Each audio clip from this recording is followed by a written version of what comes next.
Hello, everyone, and welcome to Last Light. I, of course, am your benevolent dungeon master, the man in white. I mean, Puck. And I am here to play Dungeons and Dragons, the adventures of Last Light, with these fine, intrepid explorers that you see here, which I will now introduce in no particular order, starting with our intrepid archaeologist adventure extraordinaire, Miss Shay, joining us today. Hi guys, I'm Utahime, and as our amazing DM just said, I am playing your resident archaeologist, Shayneth Valaris, or Shay, as everyone has come to call her. And yeah, let's see how well she does as a deputy, because she has no idea what she's doing. It has nothing to do with archaeology. Also joining us, he's got rough edges and he's good in rough terrain, Merrick, joining us today. Yeah, how's it going? I don't know about you, but my people weren't built to fight giants. We lack the natural tools to deal with that sort of situation. You know, you've got help. Yeah, but meat's only got 2 legs. You know, like there's only so much he can do. Oh, you mean the other? Oh. Yeah, you've got king-sized help. Also joining us today is Lady Dulcinea, expert diplomat. Everything about all of this is a bad idea, but we're going to do it anyways. And last but not least, master of the reliquary and champion of Guardian Falls Arena, we have Trafer Grock, aka TJ the Cleaver, but don't tell anybody. Just one guy, guys. Like, it's a big guy, but it's just one guy. All right, there's like 6 of us, so I think it's gonna be fine. When last we left our heroes, there is a brand new world called the Treasured Expanse, and the 4 great empires of the world are in a competition to claim this new land. It has been a few years since its settlement, and much of the land still remains unexplored.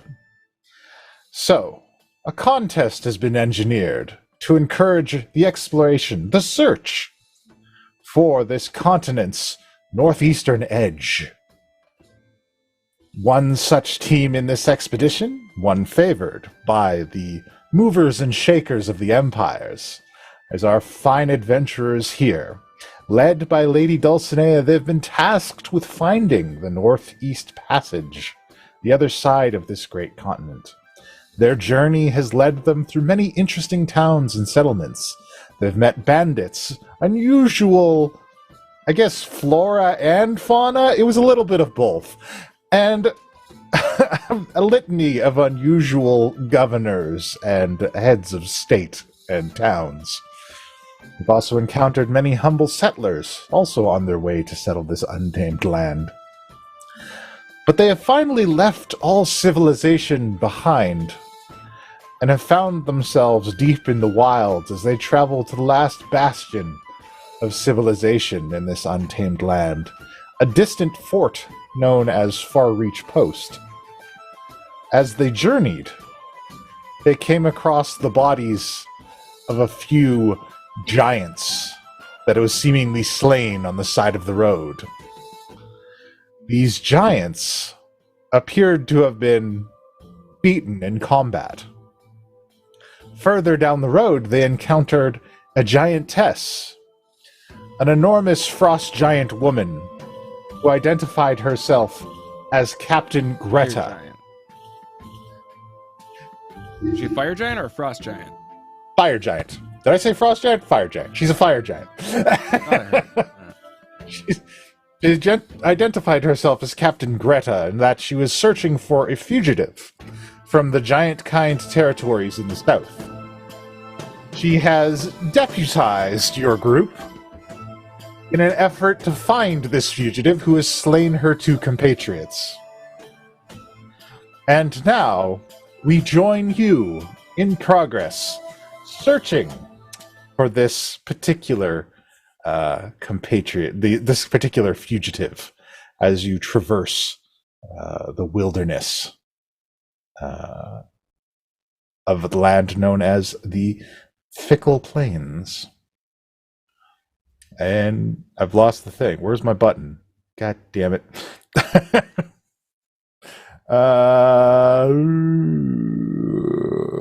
Let's go with this one. There we go. Sorry, I lost my labels for a second. Anyways, so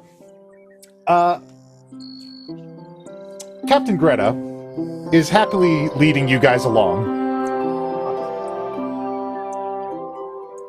taking you through the terrain, but she is over and over again looking to you guys for guidance, depending on your ability to track down the enemy in question.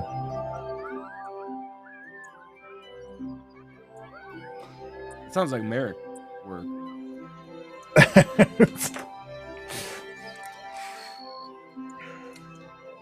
So, small creatures, can you assist me in this, young deputies?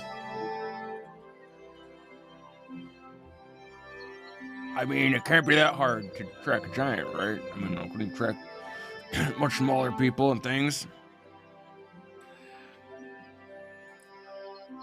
Well, I would love your assistance. I'm more of an enforcer and into apprehending than I am as far as tracking. Marek steps forward and says, I should be able to track something that big. Okay, let's get to this. Well, I mean, it would really help if you had something of theirs, some fabric or, like a shoe. I have this. And she pulls out a bloody bladed hand axe from her pack. And it falls on the ground in front of you guys with a heavy thump.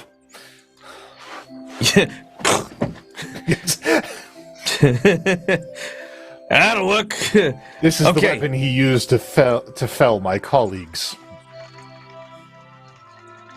All right, I'll take meat around the side of the actual shaft of the handle. I'm imagining that the wood's kind of wrapped in like leathers and stuff like that, or something it's like wrapped a grip. in some kind of animal skin, but yes. Yeah, cool. I'm gonna focus more on that, like the sweat, like dead skin, whatever. And I'm just going to attune to the scent of this. Now, I don't get any specific bonuses for this, but meat does have a heightened sense of smell, which I'm just going to use as like if this smell does come up, I want to just like meat might be able to notice it. I look around at first from the tree. I'm going to look around for like where I could think giants would have moved through. So areas where, say, trees might have been cleared or, sort of be in the process of regrowth. Make a nature check for me, please. Or survival. Either would work. Let's go with survival. Oh, that's a 12. That is a 12. So with a 12... on your survival, you start looking around and you notice the tops of some trees kind of broken off in some pieces. Like something large came through a section between two trees. You imagine it might have been from the giants running through. You also, as you're looking at this, as you're surveying the land, looking for signs of this giant moving through the land, you hear meat kind of giving off a low growl as he sniffs this axe. Oh yeah.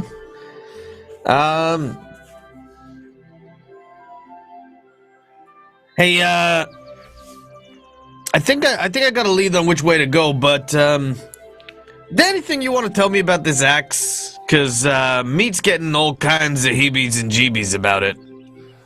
There was nothing strange about it that I knew of. Although the blade is very sharp, and it was used to kill 2 of my friends, so I do find it haunting in that regard.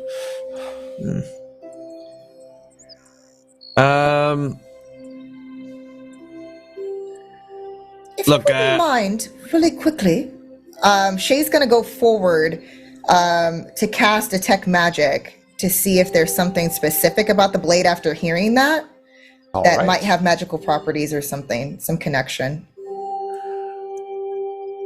You cast Detect Magic on it. And it feels as though the blade is peering back at you.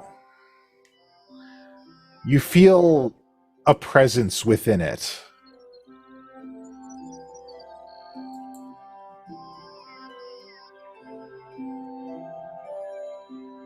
There seems to be something there. As Shay continues to look, is there any sign as to what type of magic or whatever properties are of this weapon? The magic... The closest thing you can equate it to is necromancy. Is it similar to what I saw at the back at the mansion? The one item that was like glowing that kind of dark color. Not quite.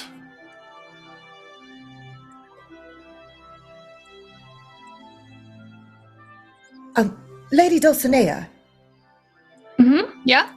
it seems like you're very knowledgeable of the arcane. Do you know anything about necromancy?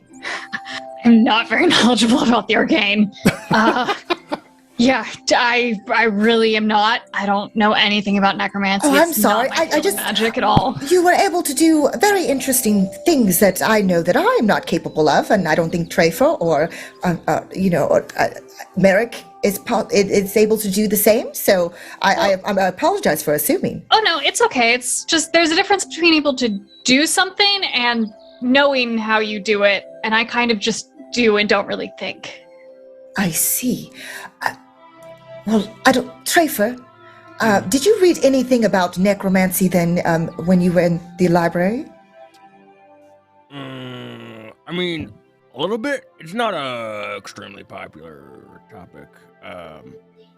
In the reliquary. I can't imagine it would be. It's very dark in nature. But Yeah, this mostly, is very... more enchantments, conjurations, that sort of stuff.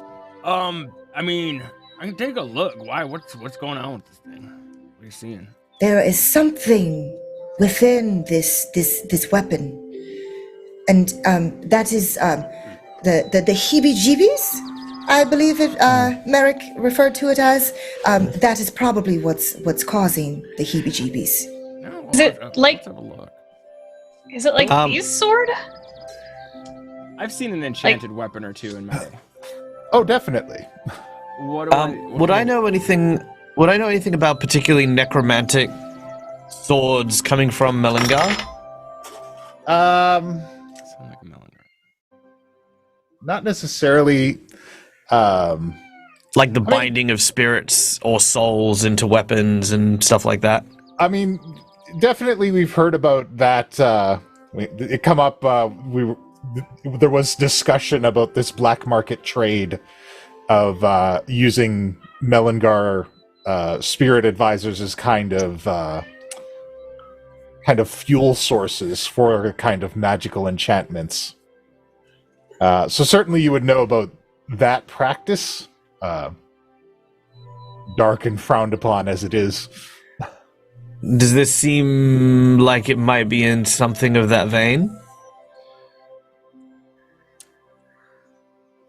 Difficult to say from the descriptions. It sounds like it could be, but without looking at it through magical eyes. Yeah, because Marek himself is not, very arcane, but like that in particular, I think he will share that information at the mention of the necromancy. That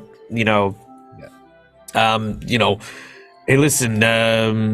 If you are seeing a lot of necromancy here, I mean, there is tools and stuff that folk use in the black markets in Malangar, where they like to bind the spirits that protect the people and all the ancestors and whatnots, and force them into a kind of slavery to perform acts for people who wield these tools. It's really kind of Oh, that's awful. bad juju. Shay's going to try to think, because she is proficient in like history checks, as far as just having like not like maybe like that might spark some type of thing as far as her memory. Would she know anything else about that particular process to kind of hone in on what we are dealing with here? It's give me an Arcana check. Give me a straight Arcana check. Well, while we're doing that, Trafer, you wanted to take a look as well? Yeah. Anything about this? Oh! Suss out here. I got a nat 20 on that. And for a 22. 22. So, Shay, what you know about the process and that kind of process, it's more like using those spirits as components to bind into things. So the idea is that they're burned up. They're used as a fuel source. Their magical energy is converted into an enchantment throughout those processes. It doesn't necessarily always lead to like sentient weapons and those kinds of things, but it does. You do think that this is possibly something that could come from that kind of practice? There's a lot of uncertainty in the end result of it because of the volatile nature of the magic that's being used. Trafer, how are you taking a closer look at this? I would like Trafer would actually he's gonna pull out his axe. He's gonna turn it over and slam the axe head onto the ground, and he's gonna go into a rage. So that Grandma and Grandpa can come out and take a look with me.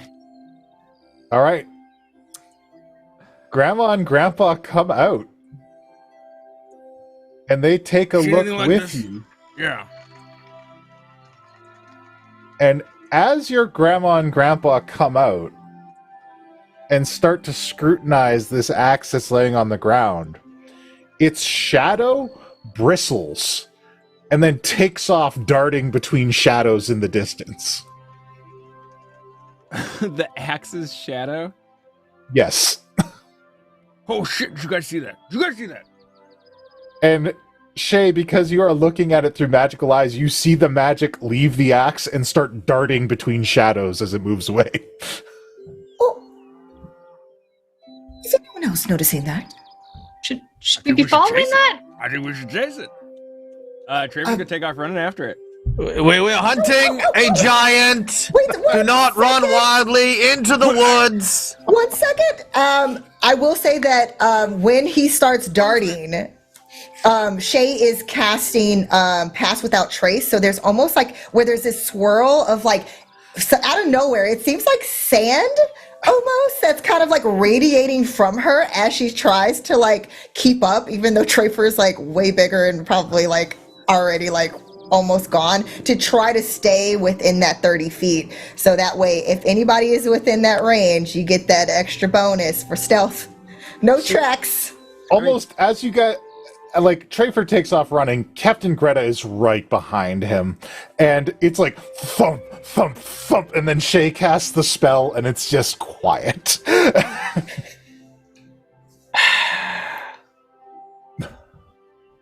Marek looks at Dulcinea. Yep, I look at Merrick and like take off at a brisk pace, but not running. Yeah, I'll sort of, I'll mark where the trail is and just go wherever the hell we're running off to, so we can find our way back. Yeah, like the nerds are doing something. You can see it through your magical vision, and for you, Trey, for your ghosts, your ancestral spirits continue to point it out to you. and they seem quite interested in it as well. And it finds a large rocky cliffside and snakes along it before disappearing into an alcove after taking you guys on a long run. And you can see this alcove has piles of snow on the ground outside of it, along with these jagged, icy shards jutting out of the walls and the ground. I think once they see it kind of duck into a turn or a cave or something that looks like it's an end point, they'll stop there and sort of wait to regroup. It went right in there. I'm guessing that it's trying to return to its owner. Or what have you. And what exactly is it? Does anything, do I like know anything helpful about this type of thing? The nearest you guys can equate it to the way it behaves. This is not an uncommon custom. Occasionally magical constructs or summons, living shadows, are employed as, watches, as assassins in some regards, or as just, plain old guards.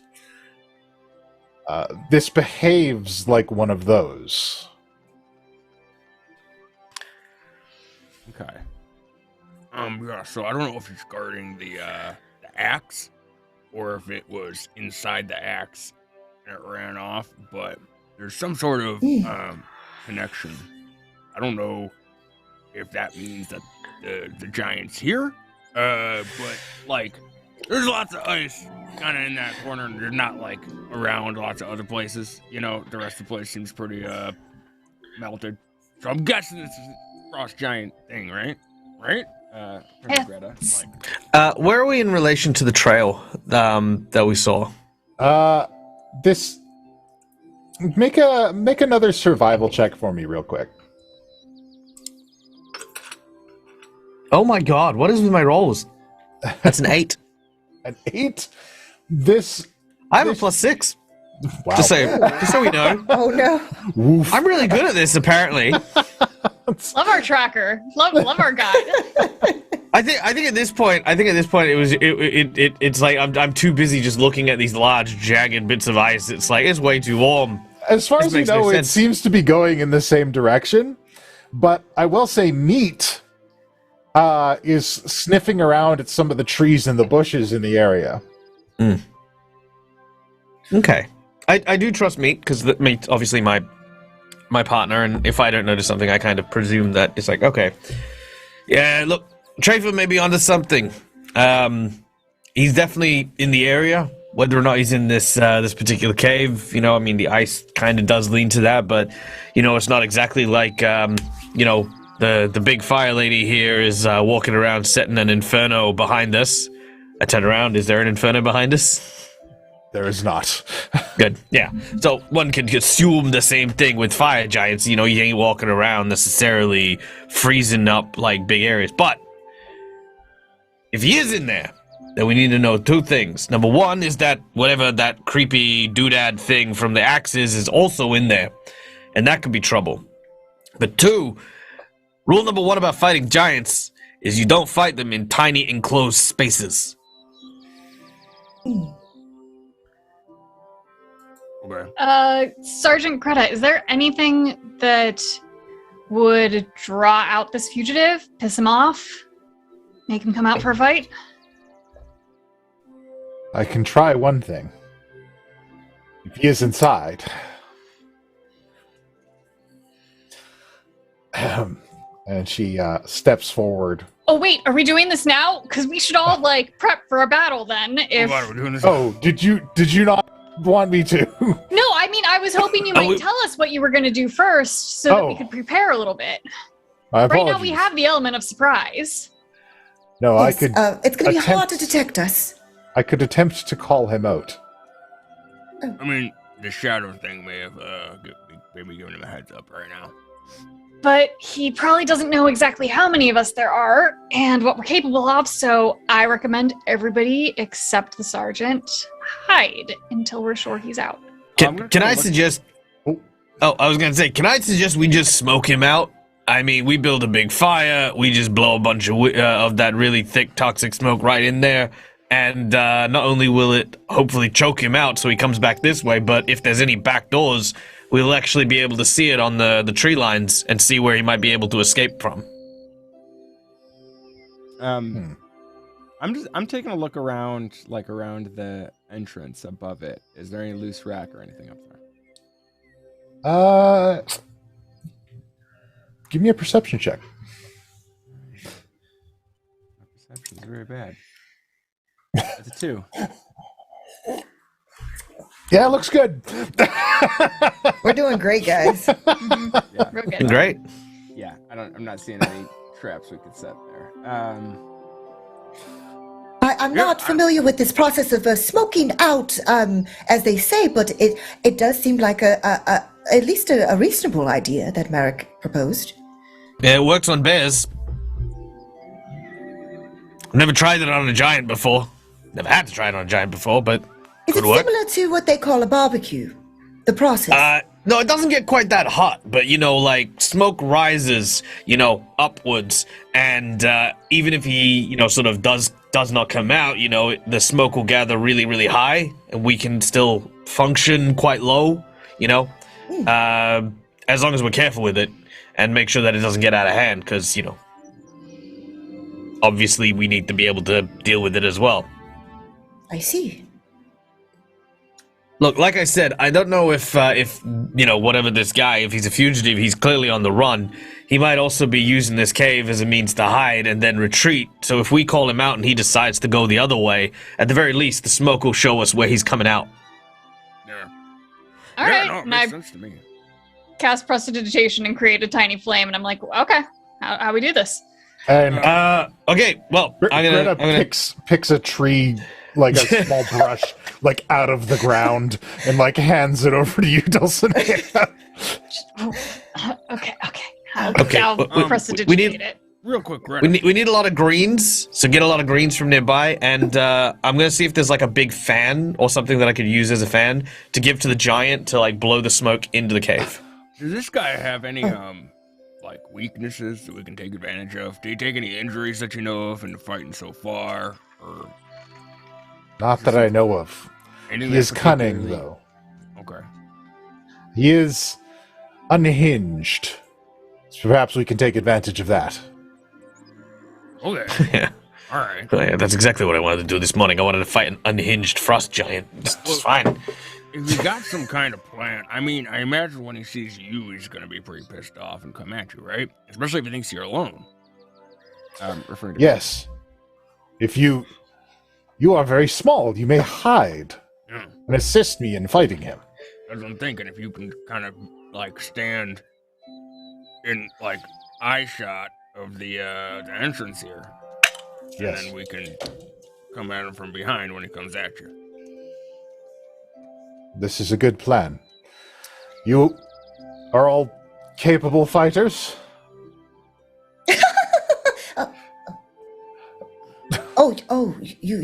You're serious? Oh, I mean, they do magic. Don't let her fool you. I've seen her murder a guy. we are not supposed to talk of those times of murdering. It's very bloody.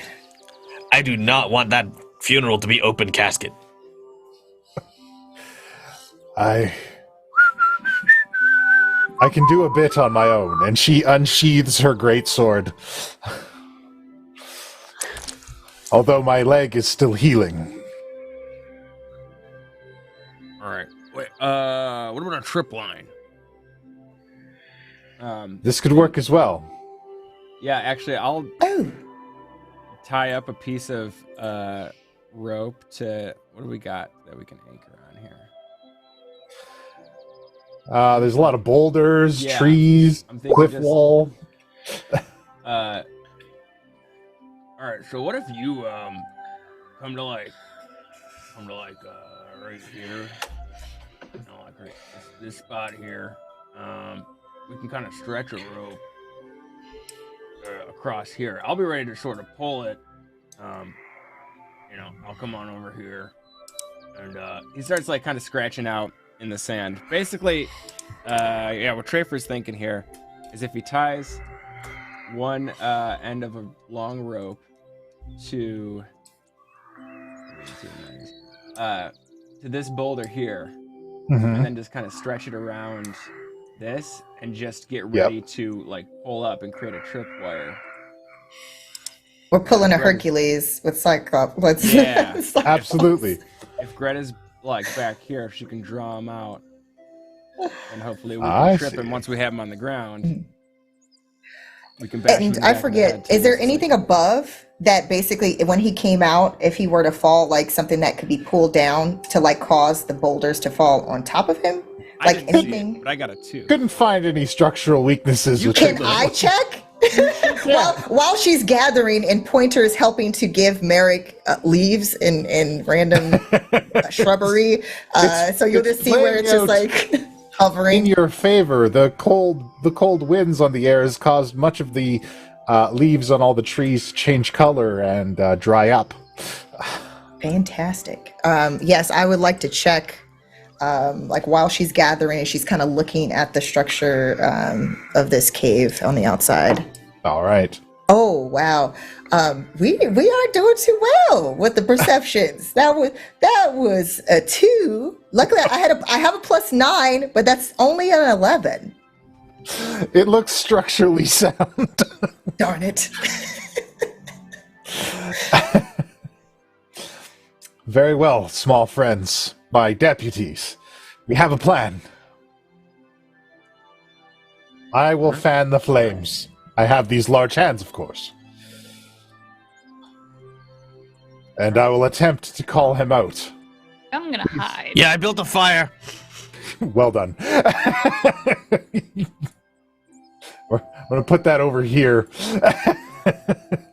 My fire! No! I'm gonna put it near the cave entrance. Well, look, I was putting it there because Trafe is going to put the trip line she's out here, so I was like... She's going to retreat to it. Yeah. It's got to be like, you got to get it. Oh, okay. I'm with you. Okay. She's got to run past the trip line, and then... Yeah. What does the other guy get then? Right.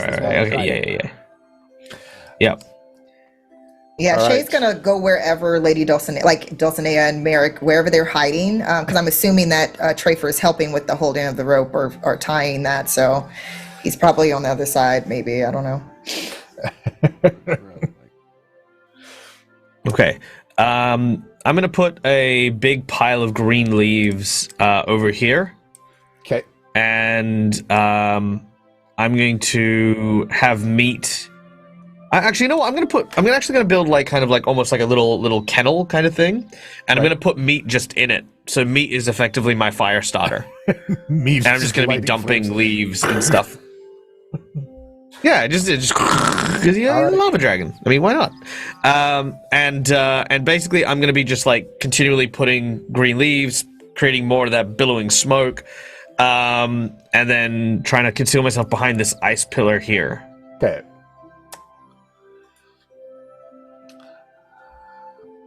So, Greta looks to you all.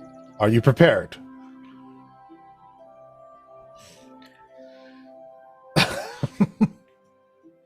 Oh yeah, I'm so prepared. Let's do this.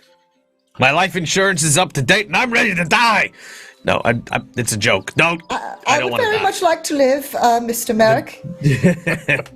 I have more sights to explore. Borlstag! Come out from your hiding place. The time has come for you to face justice. You well pay for your crimes. You come out now, though you may receive leniency and a quick death. But if you fail to come out, I will have to draw you out in a most painful manner.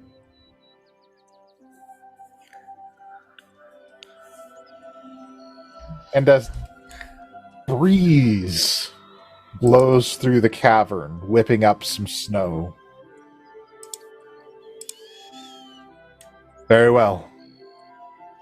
And Greta begins fanning her hands on the flames, forcing the smoke inside.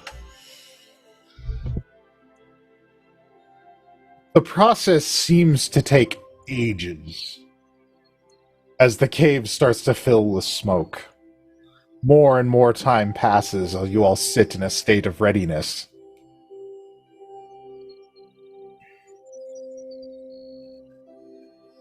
And eventually, echoes through the cave.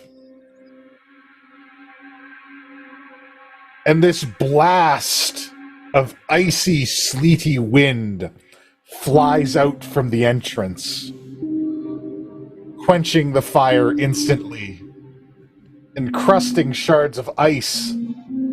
Greta, Merrick, make a constitution save. Also meat.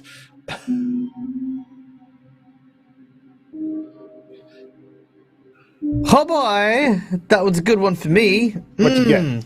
Love that. I got a 3 for me. All right, cool. As for my dear companion meat,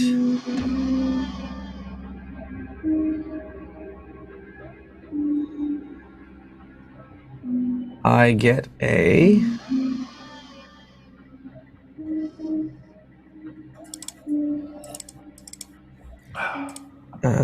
sorry, there we go. Ooh. Meat gets a natural 20. Damn it, meat. So Meat and Greta are fine. Greta also got a natural 20. She's doing great. They only take 4 cold damage. Merrick, you take 9. As this blast of intense cold wind just comes streaking out of this cave. And it quenches this fire instantly, and the flames around Meat kind of die down to embers. And slowly, this blue-skinned figure starts to lumber through the smoke. And as the smoke begins to reveal him, you can see that there are 2 red lines down his long white beard that streak up to his face. You do not know. You cannot see. But now I see it all. And as he walks out, you can see 2 chasms where his eyes used to be, and the red streaks are the blood leaking down from his eyes, down his beard, and onto him as he drags his great axe. I would like initiatives, please.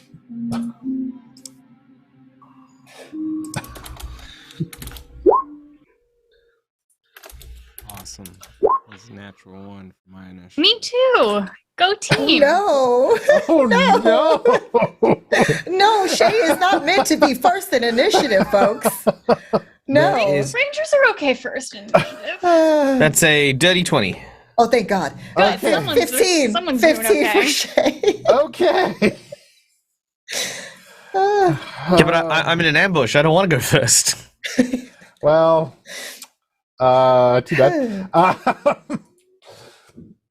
All right, and Trafer's got a 6 as well. We got those. A 3. Trafer has a 3. Oh, 3. Oh.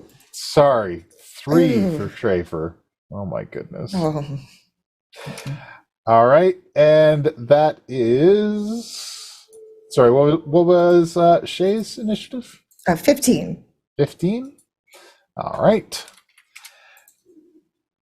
And let's go with Cabrera here. Initiative. Oh, she did not do well either. No. Oh Oh, no! These are dark times. Let's see how Vorelstag does. Okay, he also is bad at initiative. Oh, okay. Okay. Fantastic. It must be the no eyes thing. We were all just so stunned by his visage that we just all rolled real bad. Yeah, that was it. Caught us off guard. V's Except ready Merrick, to who's go. like super paranoid. That's true. V's ready to go with an 18. Nice. All right. Merrick, you're up first. Crap. All right. I want to ready in action. Okay. 15, 20, 25, 30. Okay. So what I want to do is I want to ready in action for when he begins to move forward. Okay. I want to wait for one of his steps that is going to step over and between that lot, you know, like next to the ice thing that I'm next to. Yep. And I want to go under his legs and shoot the bottom of his foot and then keep moving and strafe to the other ice pillar. Okay. The idea here is that I want to try and get underfoot and trip him up as he's trying to put his foot down. It's like, you know, basically just blowing a hole in his foot. All right. So that is way more stuff than you would normally do on a held action. But I'll tell you what I'm going to do for you, because I am benevolent. Yay! And I'll take this moment to remind our dear friend and viewers that you can give people rerolls. You can give people ultimate successes by throwing your tips in the bin, and you can also give me sweet, sweet chaos. And you know, just in case you can help them out, in case they need it. That said, Merrick, I will let you do this thing, but it will rely on your ability to complete an acrobatics check when your criteria are met. And that acrobatics check will be for your run and slide to get under that foot and put that arrow up in that foot. Very well. I'll do the acrobatics check, but will I need to slide given it's a giant and I'm a goblin? I mean, I figured the slide would be cooler, but you can just do the run, I guess. It is a cross. Look, I mean, a crouching goblin is just I'm it's sorry. like the size of a house I cat. want you to be an action star. Marek wants to live, Puck. Okay, All right. like Fine. I still want the check. very well.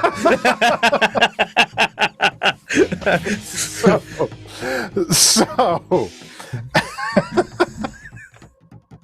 right. that's it. That's what I'm action doing. held. Yep. The- And meat. I'm gonna just. Meat's not gonna do anything. Meat's just gonna lie low. Okay, Meat is lying low. I'm going to put him back on the board because I accidentally deleted him. What? No! Ah! Meat, All right. why? If you want to move him, now's probably a good time. No, I think Meat's good. Okay. Meat will take the defensive action. He'll like, He'll like turtle up. yeah. All right. Meat turtles up. V is staring at her sword in the tree. Seemingly transfixed for a moment. Shay! Oh, oh, it's already my turn. Oh, Yeah. fantastic. Yeah. She shakily, her hand shaking, grabs her crossbow in hand to fire shots, which she hopes will land. But before that happens, there is almost like where as if somebody hit the center of this giant in the forehead with dirt. That is her casting Hunter's Mark on using a bonus action to hit this giant with that Hunter's Mark before she rolls. And let's wish her luck. This is very scary. All right. Oh boy. Okay, so we have a 17 Okay. A And- 17. and there's an 18. A 17 does hit. Oh, 17 and 18, those are my two hits because I have. Okay, they both hit. You got them. Yay, fantastic. Okay, so I am going to try to roll for that damage.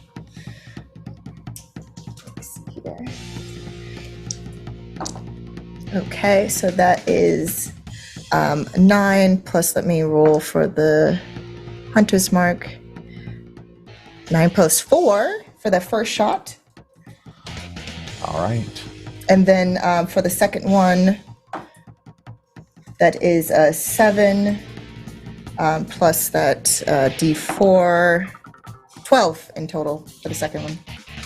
Both of the bolts hit home. There's a dull thunk, and you see the blood begin to flow from his blue skin. But it's like he doesn't even notice. At least I shot him. He's still up. Good luck, everyone. Captain Gret, keep the pressure on! And she runs forward. Face me, Volstagg! You will have the justice you deserve! As she tries to goad him on and taunt him to come in her direction. Dulcinea.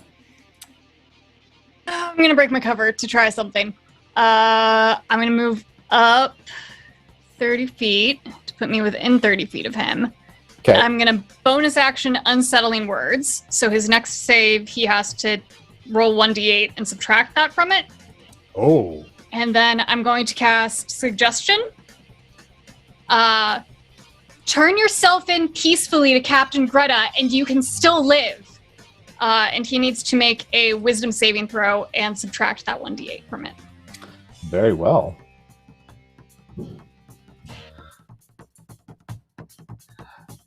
He got a 21. Okay. Do you want to roll the d8 or should I?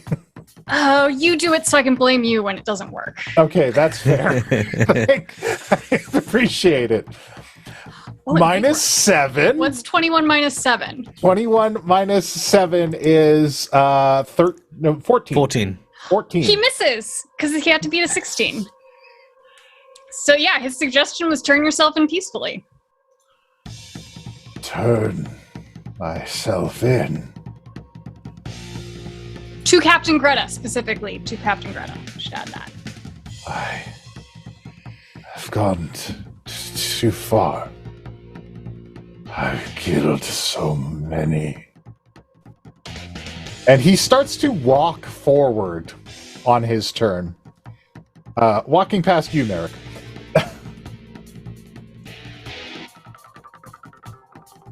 Yeah, and that'll last for 8 hours, unless he can...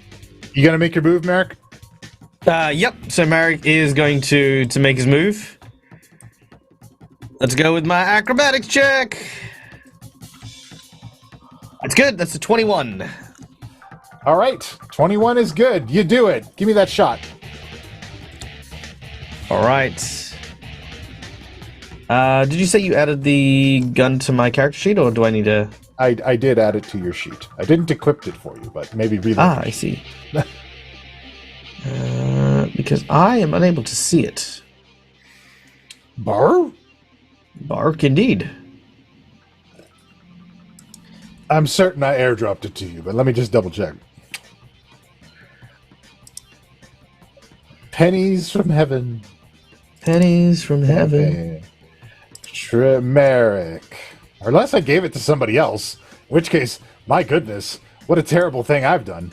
Oh, there it is. It's in your inventory. Here, I equipped it for you. I reload your page. It should be on your actions. All right, let's try that again. Here, reload.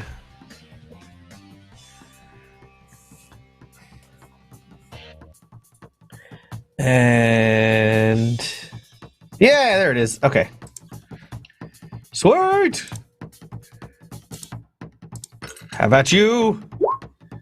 That is a 26 to hit. A 26 is a good hit. There is a crack and an explosion as a hole is blown through the foot of Vorlstag. And he cries out in pain as his foot continues to fall. And he stumbles forward. And I go to here. And I'm throwing in my Fury of the Small because that's what it's for. So that's an extra 3 points damage. Small and furious. and ignite. So that is 16, 17, 18, 19 points of damage, of which 6 is fire. All right. Wrong button. All right.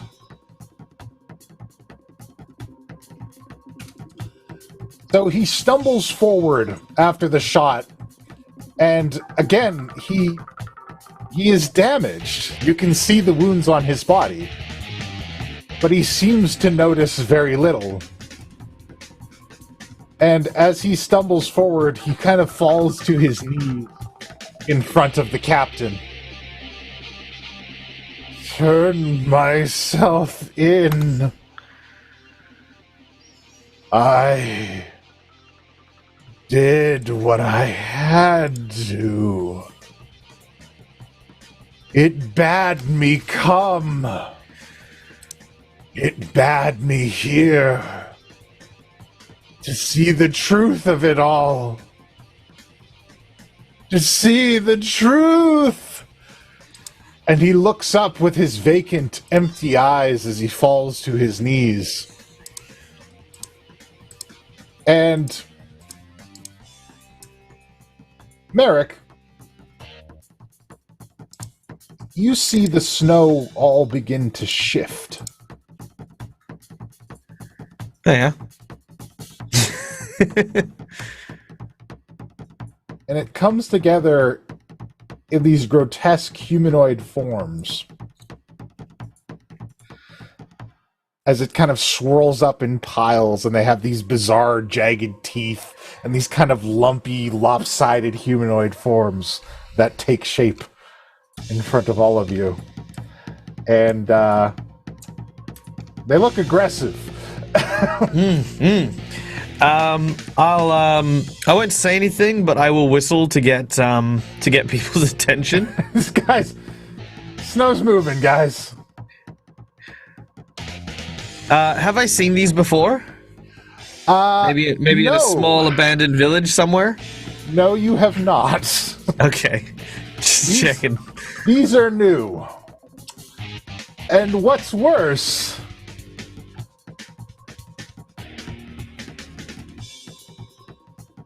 the wall behind you rumbles. And an enormous bony hand bursts through the rock. Well, wait, I'm grabs sorry. the side and pulls itself out, emerging a giant skeleton.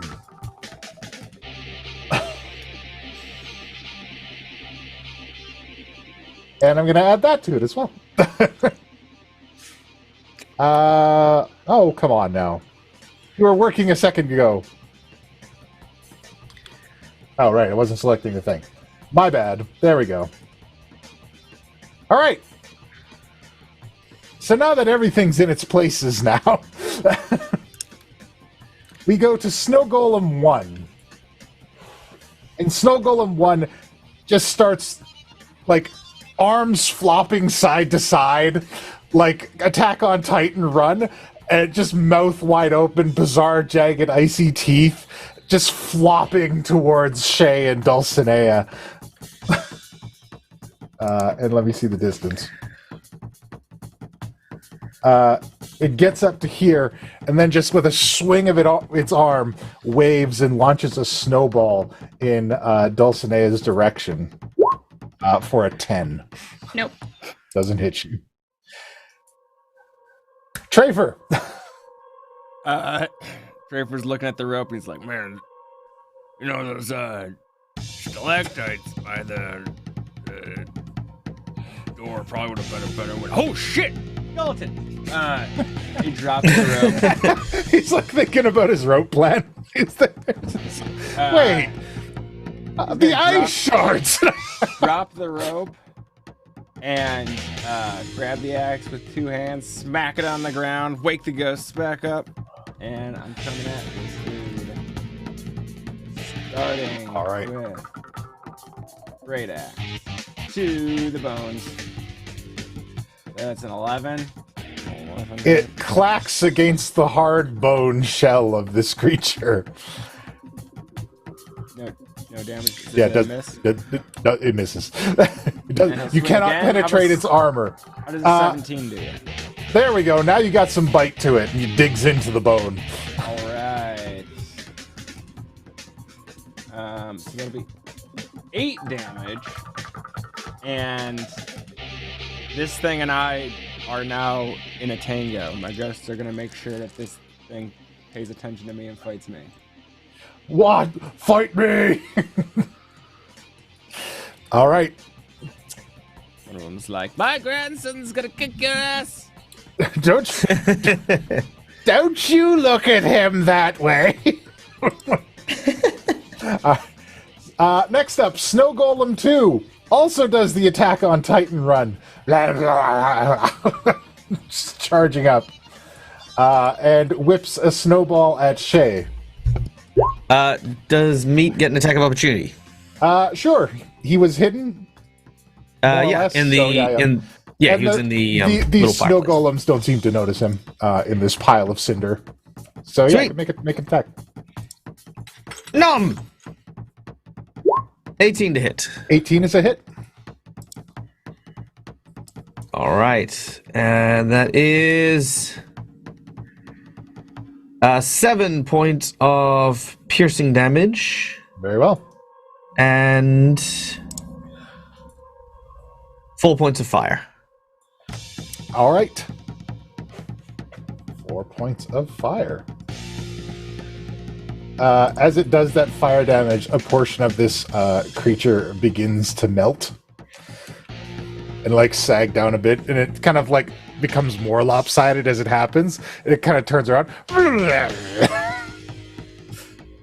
Nice. Merrick. Oh, it's back up to me already. Oh, Absolutely. very well. All right. Hey, Trafer, you got this? Huh? This guy, yeah, don't worry about it. Okay, yeah, yeah, okay, cool. I'm just gonna, I'm gonna just, so I'm gonna move, just so that I've got line of sight, and I'm gonna try and shoot the Snow Golem 1. Okay. Here we go, actions. Kerblam! That is a 21 to hit. 21 is a good hit. All right, that is 13 points of damage. I'm not going to use Fury of the Small on that one. Okay. I'm then going to whistle at Meat, and I'm going to have Meat bound in this direction. It will provoke from Snow Golem 3, Okay. and then he's going to go. 17 on meat. That, I believe, is enough to hit Meat. It is dead on to hit Meat. All right, tie to defender then. Don't worry about it. Oh, okay, cool. Then, yeah. Am I not merciful? You are so merciful. I am humbled, but I'm also going to eat your golem. That is a 24 to bite down on golem number 1 again. That is a hit. That is that. Yeah, you got him. These guys are real easy to hit. All right, that is 6 points of damage. Meat gets a big mouthful of slush. All right, and I think that's everything I can do. I do have a bonus action. I'm going to use in order to cast. I think I'm going to cast Hunter's Mark Okay, on Vorlstag. very well. Yeah, and that'll be what I do. I'm going to cast it as a 2nd level spell. Very well. It is cast. And V zooms in with Frederick to Vorlstag and takes a takes a big old swing at him, viciously and aggressively. But she can't do it, even though he's not moving. OV, he couldn't do it. She's having a little inner turmoil of whether or not she should be listening to Frederick right now. Right? A little bit drawn back. All right, well then it's Shay's go. Shay, what do you got?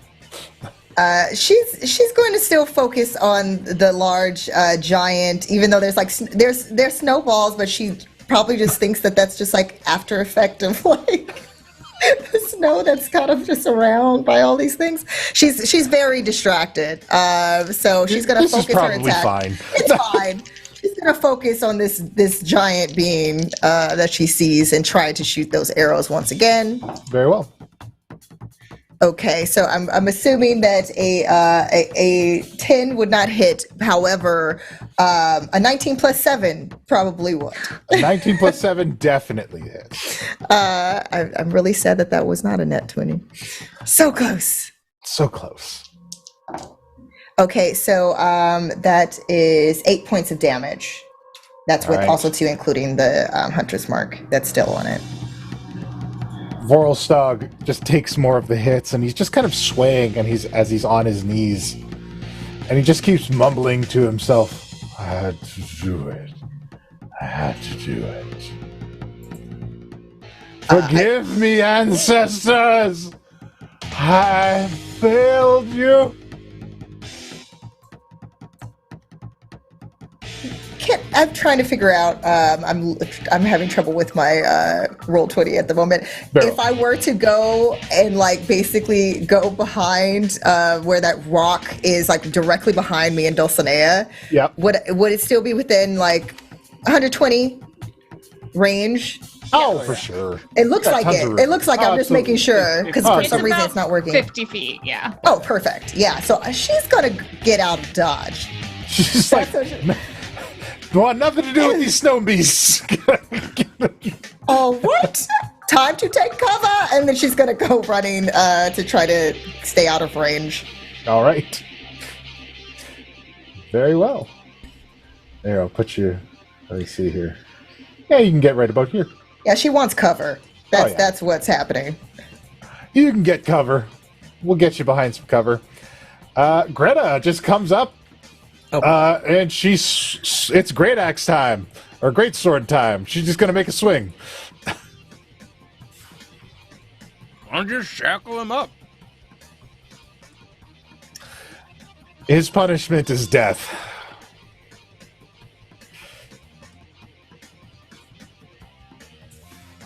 She misses him too. I have laid him out so nicely for everyone, and you're all just whiffing it. But her second swing does hit home as she Nice. digs her sword into him. And he seems to just passively kneel there as her greatsword digs into his shoulder. And he reaches up and grasps at her collar.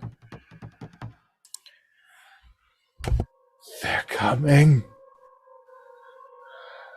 They're coming for everyone! Snow Golem 3!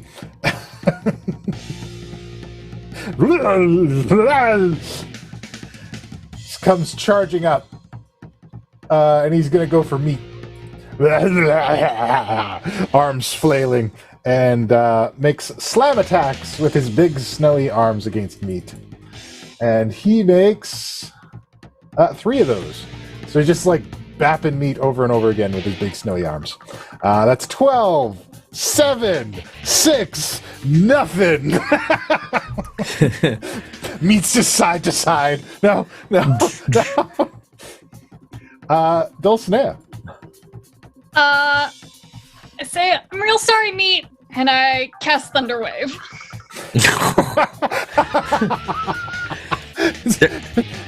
Meat can just be brought back, right? Let's just look at that.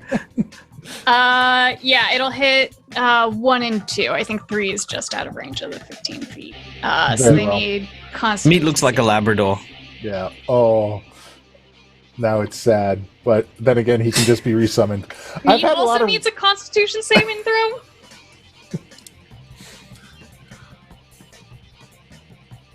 Let's see. Meat. Let's see. Bam. Meat gets an 11.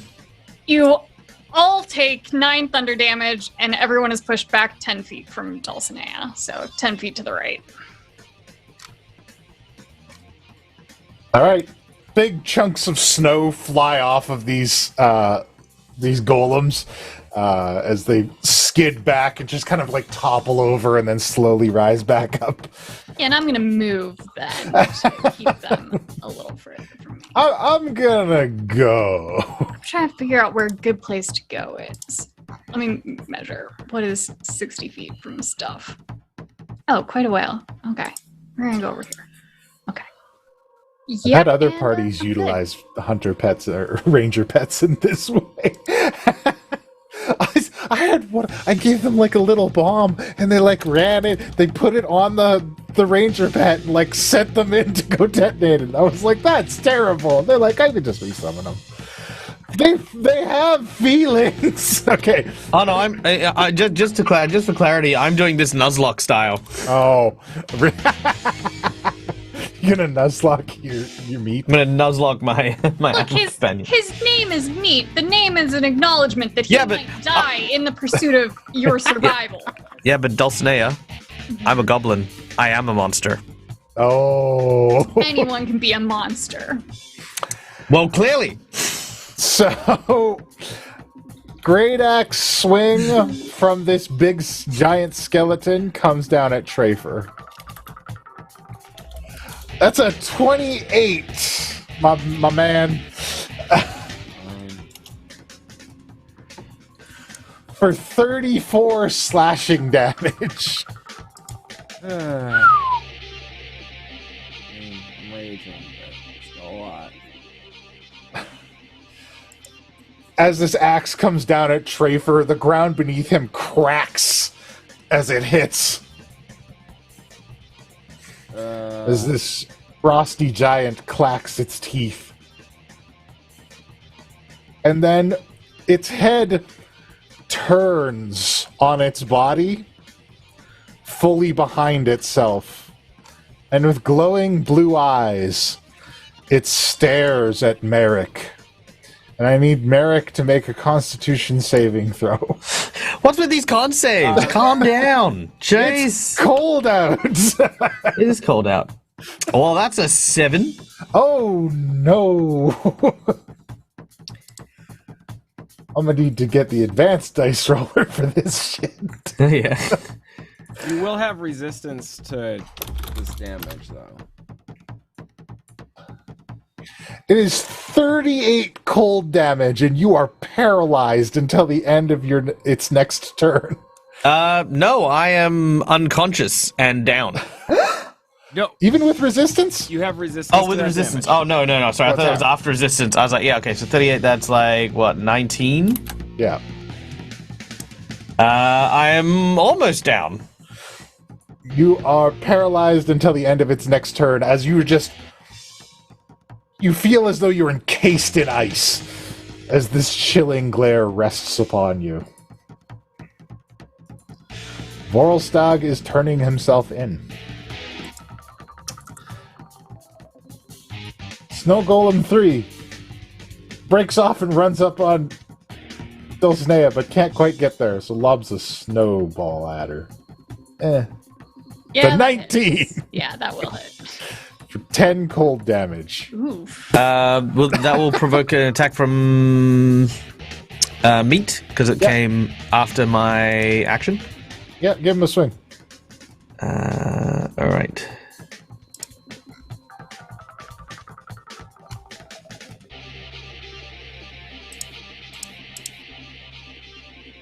Okay, that is a very glorious 9. Nope, All he right. misses. Not so much. All right, Trafer. Okay. Trafer is going to... You said Merrick's paralyzed? Yeah, Yep. Merrick is paralyzed. All right. Trafer is going to run by this thing's ankle here, and he's trying to hack at the ankles. So he's going to take one great axe. Hack the bone! He's going to do that reckless. Oh, Okay. All right. All right. 22 is good for the reckless. 22. All right. So that'll be 10 slashing. But then he's going to continue running around here.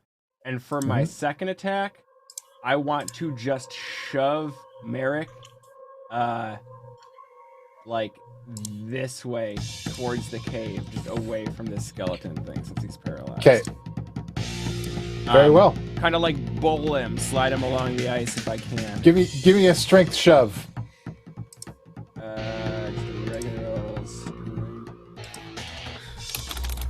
Strength athletics 14. works. Yeah, that's. All right.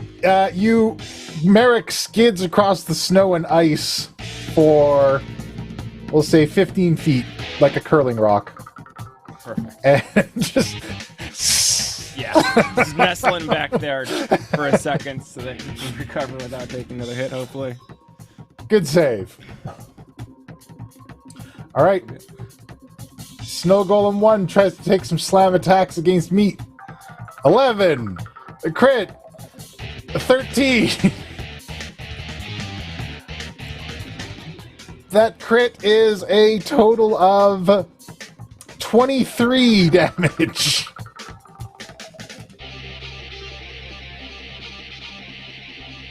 To Meat. And that is 10 bludgeoning and 13 cold.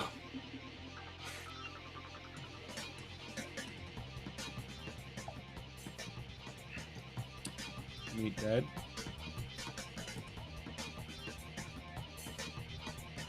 You're muted. How's Meat doing?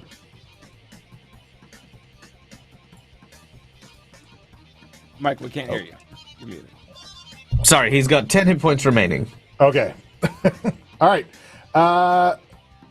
Back up to Merrick. Merrick, you get over the paralysis at the end of your turn.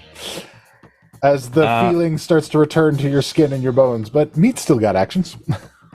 All right, Meat is going to clamp down and try to bite one of the, number one, because that was the one that we were laying into. Yeah. Oh, that is a 8. That is a miss. All right. And that is all Meat does. As for Marek, he is just like kind of shivering, kind of like scraping off like the ice from himself.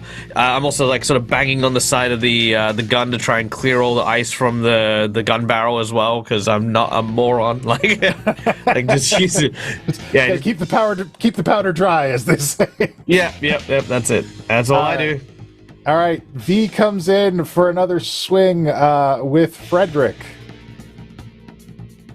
She does a bit better this time, and Frederick embeds deep in Vorlstag's skin and begins to feed. All right, Shay. Okay, how's this giant looking? He's looking real bad. Fantastic. We're gonna target. And that's keeping in mind that he started this battle without eyes. Yeah. So yeah, because it's like we need less larger creatures on the battlefield, just period. Because this is ridiculous. It's bad. It's bad. Okay, so let's see. We have 17 and 16. 17 and 16 both hit. Oh, they do. Okay. Absolutely. Ooh. Fantastic. He's not heavily armored. He's just big. Okay. So we have 10 points of damage for the first hit. Okay. And for the second, 12. 12. Because I had that hunter's mark on. All right. He begins to slump a bit more as more of his blood begins to flow.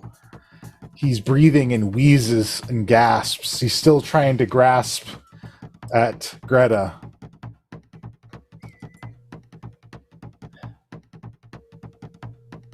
Greta raises her sword. I wish I could have saved you from your madness before all of this. And she swings! And Vorlstag's head comes flying off as he slumps to the ground.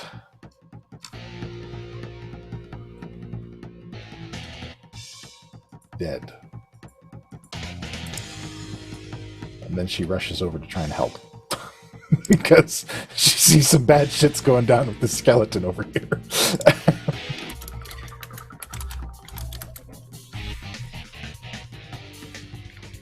Alright. This snowy fellow is going to also continue his pursuit for Shay. But he's out of range for snowballs, so he's going to throw one at Dulcinea. Bastard. That's a 1. Great, I just lean slightly. I'll be there shortly, Lady Dulcinea. And it is Dulcinea's turn. I'm going to take a look at number 2 and cast Dissonant Whispers at him. Alright. I don't even know what one says to a snow golem. So he needs a wisdom saving throw. Okay. I'm going to be honest, he probably doesn't have it. But let's see. That's a 1. Beautiful. He takes 13 psychic damage and needs to move as far away from me as he possibly can right now.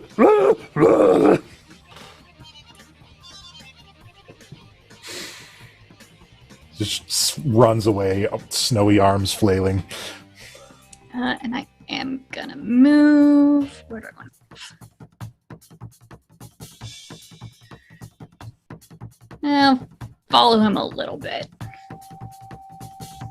Yeah, and who's up? I'll bonus action inspiration Trafer because he looks like he's going to be doing some heavy hitting.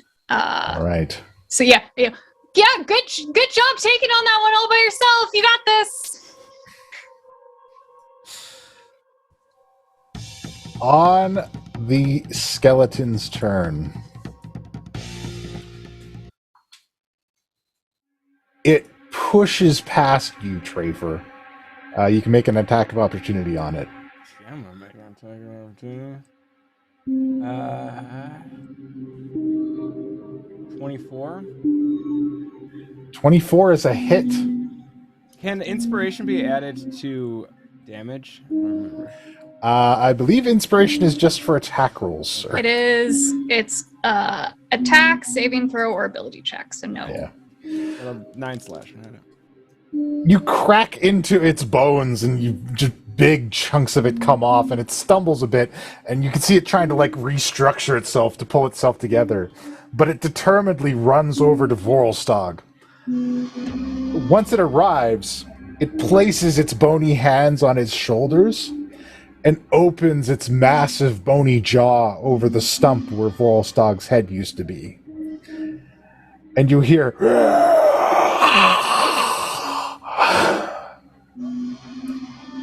Dulcinea, you are closest. Yep. I noted that and I'm worried. I would like you to make a perception check. Okay, that's better than it could have been. That is a nat 20 for a total of 26. You see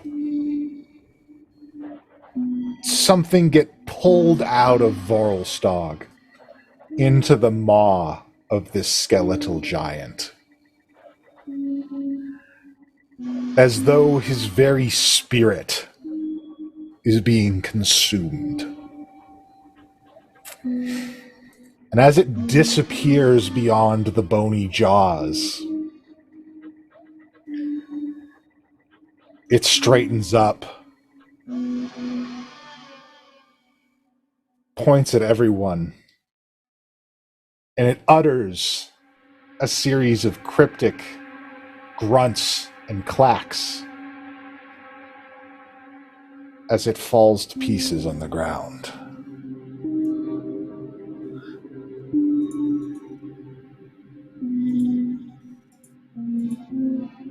And the snow golems dissipate into slush. And we're going to take a break right there, folks. Oh shit! We got a big. What?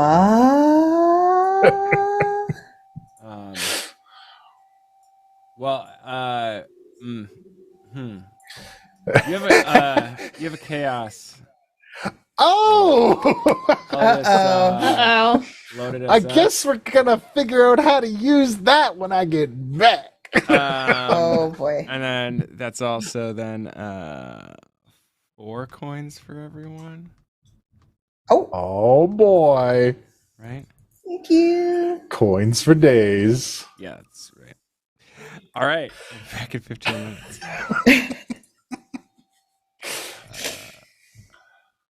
And Hello, and welcome back to Last Light. Thank you for the chaos. I can't wait to employ it. But before we get to that, I would like to introduce you to these incredible people who I'm very lucky to play with and all the cool things that they do out there on the internet. And we'll start in reverse order today with my good friend Trafer. oh, hello, that's me. I'm Jonathan. He, him. I play Trafer. Also he, him. I'm the producer here, so I'm pressing the buttons. Still recovering from COVID, so little fuzzy, but I'm here, and I am can be found here on Mondays and Wednesdays. Yep. Keep fighting, bud. We're pulling for you. Next up, we have also my good friend Dulcinea. Hi, I'm Arcady. I play Dulcinea. You can find me over on my Twitter, which is Arcady Koshka, where I do cosplay stuff, makeup stuff, and a lot of cat pictures. And like Jonathan, you can find me here Mondays and Wednesdays. On Wednesdays, we both play Inkai's wonderful game of Those Lost. It's a little spooky. And yes, come hang out Wednesdays. And also, it's a few weeks away, but in November 5th, I'm going to be playing on Friends Who Roll Dice. We're doing a 24-hour charity stream. I don't have to play for 24 hours. I just have to show up for 4. But it will be going on for 24 hours. So I will have more details when that comes closer about what time slot I have. But I think I'm going to be playing Epilion, which is a little dragon game. I think we get to be baby dragons. That's so I'm very adorable. excited to be a baby dragon. So yeah, come hang out on Friends Who Roll Dice then. That sounds awesome. Yeah, I'm very excited to be a tiny dragon. Ugh. And our good friend Merrick, who I didn't almost kill moments ago. Yep, that's a thing. Yeah, g'day guys, my name's Michael, I'm the Daniel's Gamer. I am a content creator out and around in the TTRPG space. I play games with a bunch of maniacs throughout the internet. So you can find me over on not only this channel, my own channel at twitch.tv/Daniel'sAGamer, but also as part of the Careful Cantrip crew over on their stuff as well. I play a variety of colorful characters within these games as well as doing GMing, but I've got a sort of quasi little announcement here, and that is I am going to be doing a new lineup of shows, pulling a little bit further away from live plays, which I've become quite known for, and doing some variety D&D shows, including, of course, if you hadn't caught it, on my birthday a couple of weeks back, I did a show which I'm going to be piloting called Dragon Kitchen, which is an Iron Chef-inspired Dungeons & Dragons game. So there'll be more stuff like that to come on my channel, so yeah, go check it out. If you haven't, go over, give it a follow, and stay tuned and watch for all the changes. It's a bit of a musical reference for those of you who musos out there. Shit, I lost it. I was gonna, whatever. Shay, good friend Shay, tell me about the thing. Damn it, brain. Okay. Hello, everyone. I'm Utahime. You can find me on the social medias at Utahime, Utahime, cosplay, and at Brianna DaCosta on Twitter. I am the community manager and producer over at Cybernation Uncensored, and also to the community manager over at the Initiative Order. Some other great communities to check out, but of course, hopefully you are checking out Mercs of Mischief on a regular basis. Just saying, throwing it out there. I also too have a new show that just launched on Cybernation Uncensored on Thursdays. It's called Power Word Talk, where I talk with different artists and creators, and even cosplayers. There's going to be lots of different guests on the show. I'm super excited to have launched that. It's at 3 p.m. Pacific time. I have a double feature going on this week, so we will actually also too be airing on Friday at 3 p.m. Pacific time as well. I have Michael Galvis from Wizards of the Coast, who's going to be joining me on Thursday, and Cynthia Marie, who's going to be joining me on Friday. So definitely check it out. I had a wonderful, wonderful conversation with Jesse and Akalia last Thursday, and I'm sure that these conversations are going to be just as amazing. So definitely check it out. But I will pass it along. That Thank sounds you. like incredible fun. I can't wait to see the next ones. Yes.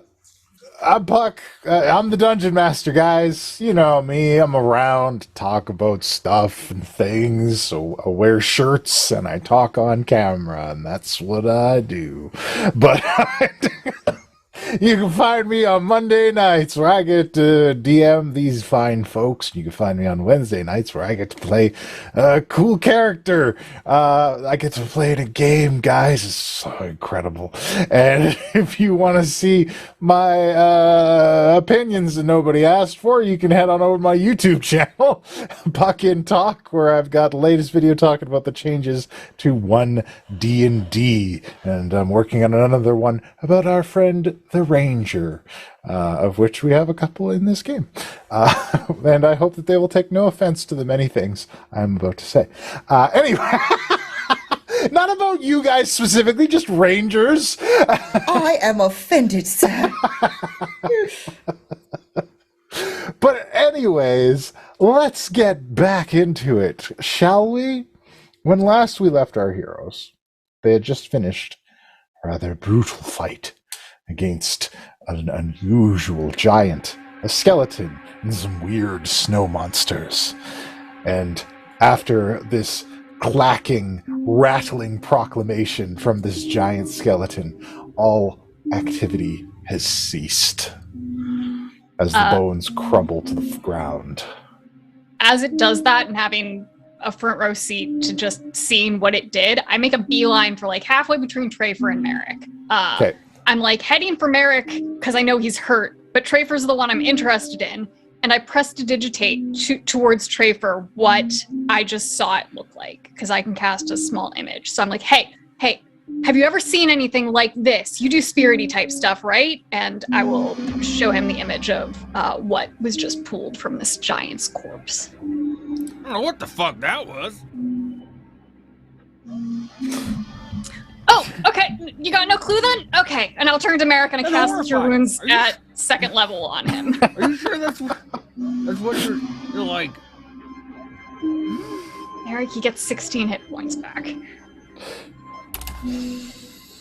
Who else needs healing? I'm pretty sure that's what it looked like. I would not say no to a little healing. Okay. Meat could also use a little healing. Okay, Shay is going to, I forgot where everyone is at this point.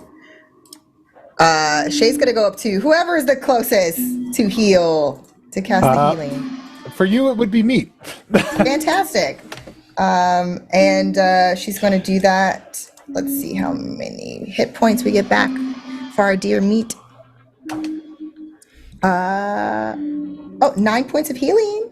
Nice. Thank you. Yeah, I'm pretty sure that's exactly what I saw. It happened kind of quick, and then it just disappeared.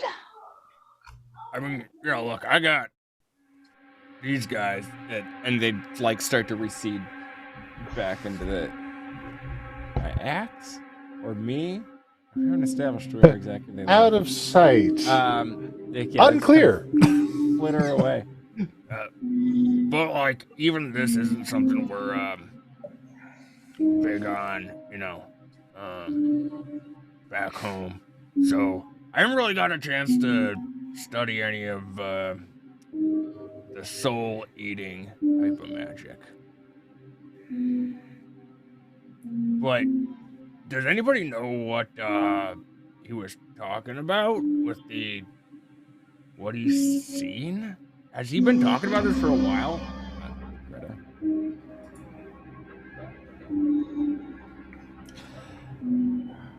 His madness started with a voice to the north. He did not talk about seeing anything particularly, but he did say he was following a voice, that it was going to reveal something to him. Schaefer just kind of looks towards the cave, like, Did he have eyes last time you saw him? Yes, he did.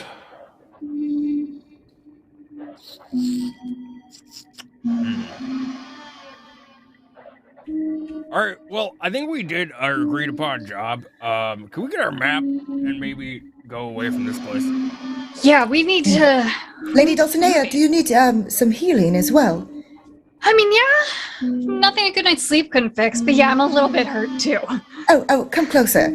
And then she's going to, like, you feel like it's like almost like sand just hit you and you're like, what in the world? So let me, I'm doing this at second level, so that hence I added a little extra oomph to that one. And we have, 13 points of healing. Wait, nope, I didn't add didn't add the modifier. 16. Perfect. That was as good as a night's rest. Okay. Yeah, well, Captain Greta, thank you for your help and the map that you promised us, but Of course. we really do need to get moving. Yes, thank you for your assistance as well. If you like, I can escort you closer to your destination. That would be incredibly helpful. I believe it is on my way as well. Oh, and do you have any small containers? Probably. Usually. I certainly do. What does small mean to you? And what kind of container? What are you trying to contain? Your size, a jar of some kind. Oh, yes. And Shay's going to pull one out of her bag to give to her. She pulls a container out from her pouch and opens it up and dips her finger into it. And then brings down her finger down to your level, and it's covered in this white milky substance. Fill your jars with this. It is a restorative ointment we use. Oh. What are the properties of this substance here? It is made by our alchemists. It's part of our field kits. It should help restore your health and put you back in. Heal your wounds quickly. Put you back in battle faster. Oh, thank you very much. And you guys grab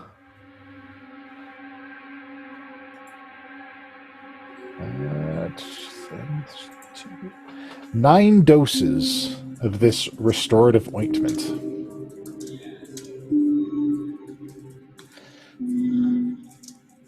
Is there a certain way we need to apply said ointment? Apply it to wounds. So just rub it right on there. We don't have to worry about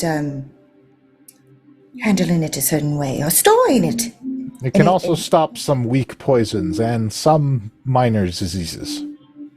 Oh, You're just excellent. rubbing on. Tripper's got like a gash in his arm. Oh, come closer. We're going to test this new ointment out. And what's the name again? I'm so sorry. I like labeling properly. It's a restorative ointment. Oh, okay. It's no branded type situation. No, it's just part of our field kits. I see. And then she's going to apply it to Trafer's wound to see the result. Trafer, you regain 2d8 plus 2 hit points. Oh, all right. I think it kind of stitches back together. 2d8 plus. As the ointment is applied, you can see your wounds starting to stitch back together. That's rather impressive. You know, I feel like you should probably try to start a business for this special ointment. I believe it would sell quite well. It is quite popular in my homeland. If there can be trust between our peoples, perhaps one day we can settle some trade. Well, let this be a first extending of friendship then. Yes, Friendship I say the indeed. same. You have assisted me, and I could not have done it without you. And my heart is heavy for the pains you suffered in my service. You have suffered greater losses than we have right now. I'm only sorry we couldn't help sooner. Yes, I agree with Lady Dulcinea on that point. It was not you that drove Volstage to madness. But I thank you for your assistance in apprehending him. I'm gonna get a look at this guy's head before I don't know if she's putting it in a bag or whatever. Well, she's coming over with some rope. She was gonna thread it through the jaw and kind of hang it on her belt. Yeah, I just kind of want to take a look and see. Did the eyes look like they were removed through conventional means, or is there some sort of magical burn marks or something? Give me a quick medicine check. Yeah, awesome medicine. It's a 12. They were gouged out. There's a lot of claw marks around the edges. It wasn't careful, but it does look like the eyes were removed. Yeah. I would not send anyone into that cave without some real strong abjurations or something. Because I'm guessing he did this to himself in there.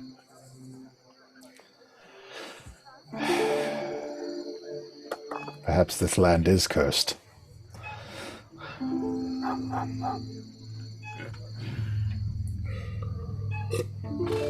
Well, I thank you all for your service, and I will happily join you on part of your journey, although I wish to remain hidden from the majority of your people. Understandable. Thank you for working with us then. It's a rare honor. Thank you for agreeing to help me. I'm glad I took the chance to trust you. Shay and Giant will say, to new friendship. New friendship. And she extends a finger to shake for you guys. And then Shay tries to with her whole hand, her little tiny hand compared to this giant's finger. Yeah. It's super nice to meet you all and all that. I'm just gonna go over here for literally no apparent reason, and I'm gonna go behind this little icy thing, and I'm gonna look around, make sure that no one can see me. I'm gonna lean down. I'm gonna summon a squirrel. All right. I'm gonna look at this squirrel. I'm gonna be like, all right, now listen here, buddy. I don't know about you, but I think that maybe some frost giant eyeballs might be worth a lot of money. I want you to go into that cave. If you find any, you bring them back to Merrick. Okay. Go, little squirrel. How sneaky was this done? Because he did just announce in the most suspicious way in front of all of us. Yeah. 22 on my stealth. When he says that, I'm gonna be like, oh yeah, you know what? Actually, I'm gonna go over here, and Trafer's gonna go behind the other icicle for a couple minutes and then come back out. But he's just taking a piss. Okay, that's fair. So Merrick says that and then vanishes, and then Trafer goes. Slips into the shadows. Putting all his pictures. It only takes a few moments, before the squirrel returns with an eyeball that's about the size of a bowling ball. Nice!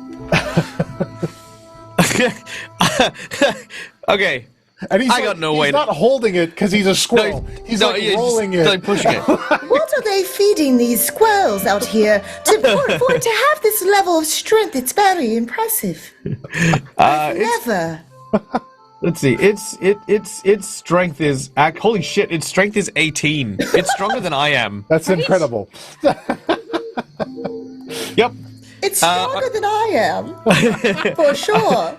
I'm gonna tell it to see if there's another one to go bring that one as well. Like, I mean, just in case. I mean, there's 2 eyes. I just imagined it could only push the one.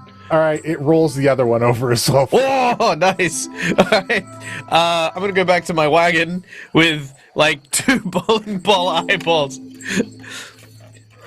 And I'm not hiding it from everyone, but I'm just like, nothing to see here. And then I'm gonna go. Oh, was that what they call a joke?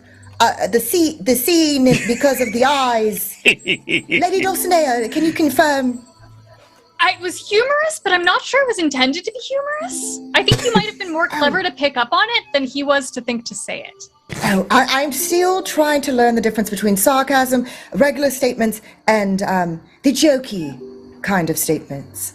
No, it's okay. It was very good to pick up on it. It was funny. You're not gonna eat those, are you? Because they're probably cursed. Like, the whole thing's probably cursed. Yeah, maybe. Either way, seems like a shame to leave him here. I want you to add to your inventory the eyes of Vorlstag the Mad. Nice! We don't have to worry about this at all. Nope. Because no problems. No whatsoever. problems. Nope. Sure, it's fine. Named items are only good. Especially when they include the word "the mad." Of course. And Captain Greta, Sergeant Greta,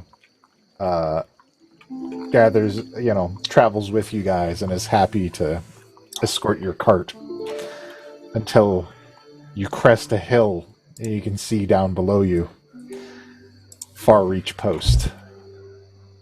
A simple fortification surrounded by log walls with 4 kind of ramshackle buildings amongst its walls and a simple well near its center.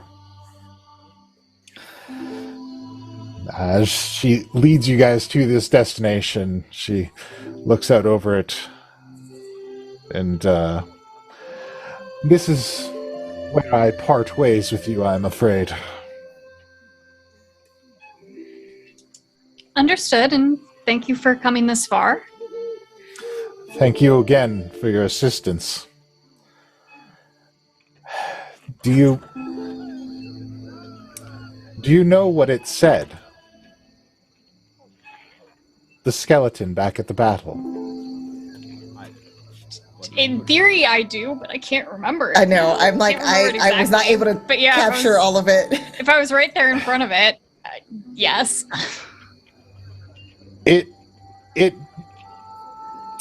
What came out of it was this bizarre, like, it felt like the progenitor to a language. It was a collection of, like, clicks and growls and clacks. I mean, I'm pretty good with languages. It almost sounded like I was trying to invent one. Yes. What it was saying sounded like ancient giant speak. Oh. From the old days, when we were little more than roaming barbarians.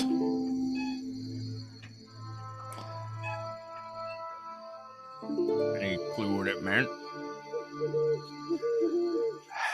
I do not know much of it,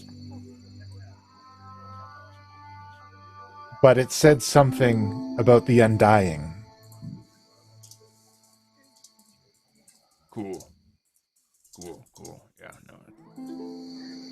would you perhaps be able to repeat what you heard?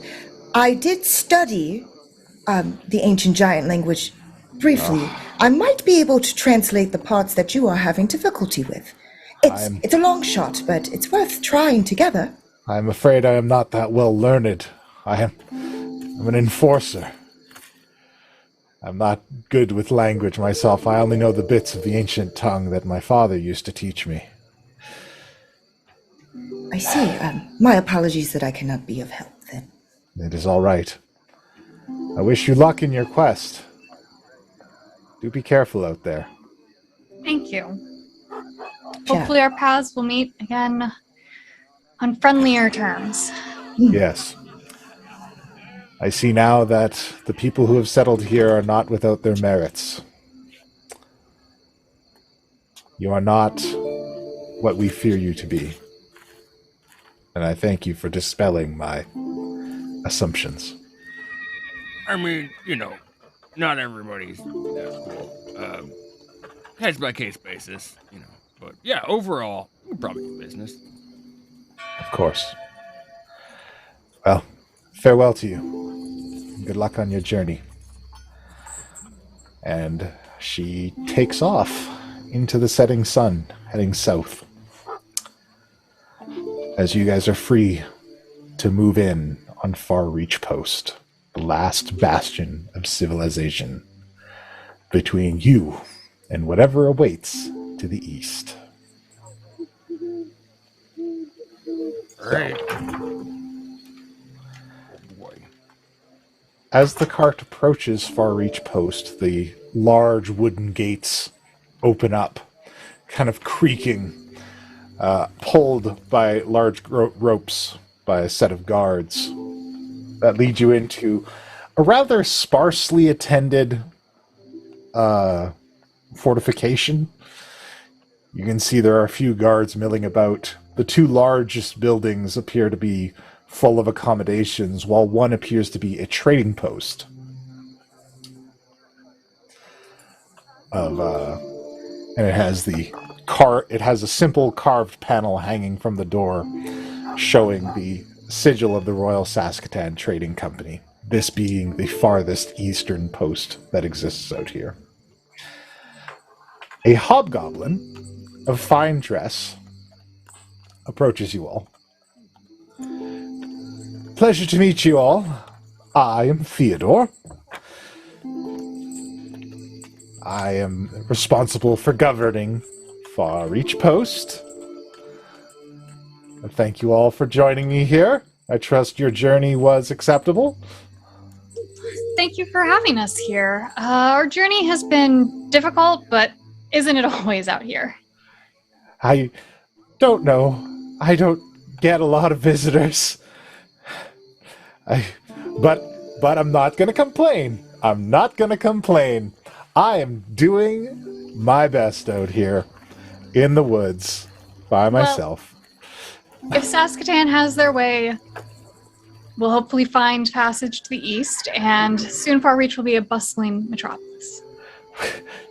You really think so? Of course. There'd be people here? People would come to visit?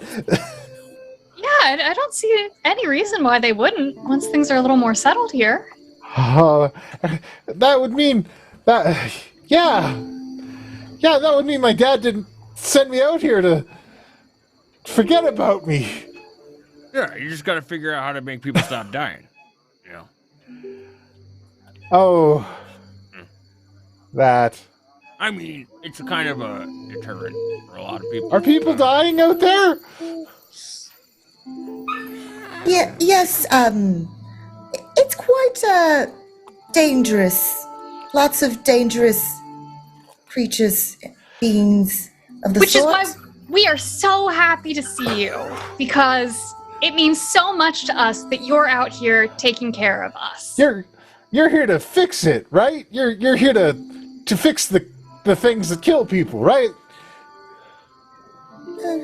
Yes, and I'm like nodding, trying to get everyone else just to nod with me. Yeah, they didn't. They didn't forget about me. I'm an important part of the company. Anyways, you guys are probably hungry. Yes, very tired too. Of course, of course. Come on! Come on! Let's go to the accommodations. I share accommodations with the guards and the workers. Because there's just the one building to live in. Come on, I'll show you around. All right, man. You seem a little, something. Are you all right? Distressed. Very distressed. I don't get a lot of visitors out here, and I used to be stationed in the capital, you know? My dad, he's on the board of the Royal Saskatoon Trading Company. What is his name?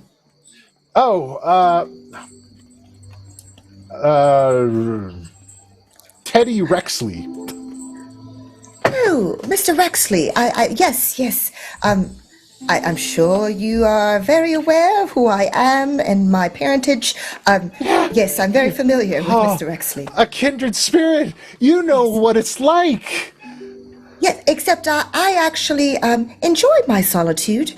Well, I am growing more comfortable being around Are your multiple parents people in a group. Are your parents trying to teach you a lesson too? Probably one that I failed quite often, which is socialization. Oh, I spent a little bit too much of the treasury money on something that might have been considered frivolous. And then Dad said I had to learn responsibility and posted me here. You and I are definitely not the same. I was making what they call a joke about the social. I did that very poorly, but no, I actually went off on my own missions, Okay. quite willingly, not for any punishment purposes, like what you're describing. I'm learning. Yeah, I'm learning a lesson. To not steal. Yes. Yeah, no, bro. They just wanted you out of the way. Look, like, I kind of got sent out here by my mom, too. I don't He think like she clutches tried at to his kill me. chest. Yeah, To die? I don't think so. Like, I got sent out here, more or less. My family obligations, too. You don't think they sent me out here to die, do you? No. No. You are no. serving a very important position right now. This is the furthest east Saskatoon has ever come. And if I may say so, you are doing quite a bit better than Havensgate, even. Because, I mean, that governor, he doesn't even care about his workers. Whereas you are now becoming a man of the people, living with your workers. Yeah.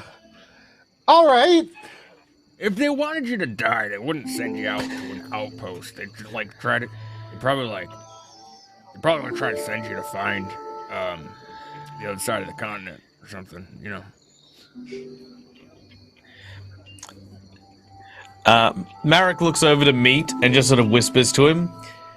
And a couple of days ago, they told me they didn't know how to blow smoke. I am an expert at blowing smoke, sir. This is all I do. I actually don't smoke. It's poor. It's not good for your lungs, so I don't partake of any of the cigars. and such. Oh, nobody ever comes here to trade the cigars. I was hoping I could give you guys some. All right, come on inside. I'll show you. You got cigars? Yeah, Hell yeah. they gave us a couple of boxes of like various supplies in case we encounter like settlers or anybody who like lives out here. Nobody lives out here. I mean, It's just me. I'll have a cigar. I don't know if we really want to be smoking cigars out in the bush. It kind of makes you stand out. Is that bad? Yeah, animals can smell it. No. Oh God, there are so many animals out here. Yeah.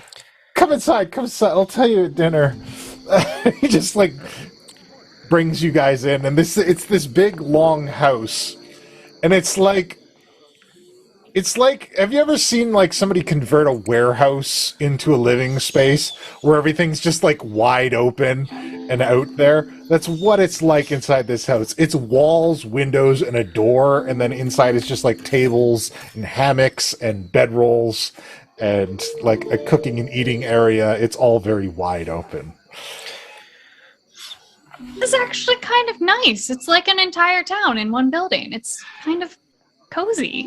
Yeah. I miss having my own room. But this is cool.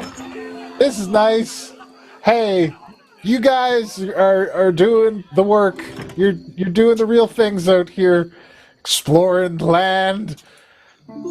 Give people other places to go. You're gonna tell them it's all safe, right? You tell them safe so people come out here.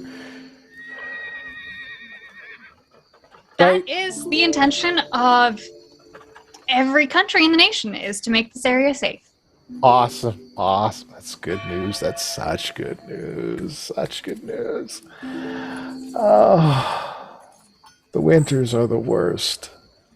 The snow piles up to your hips, past your belt. I got stuck in the trading post for 3 days while the guards dug me out. I ate all the salted meat. I couldn't open the door, and they wouldn't let me climb out the window. I swear they were taking their time shoveling it out. Yeah, probably. Yeah, look, I'm gonna set up camp a little outside. You know, I mean, like I'm just. No. You need to stay here. Look, I'm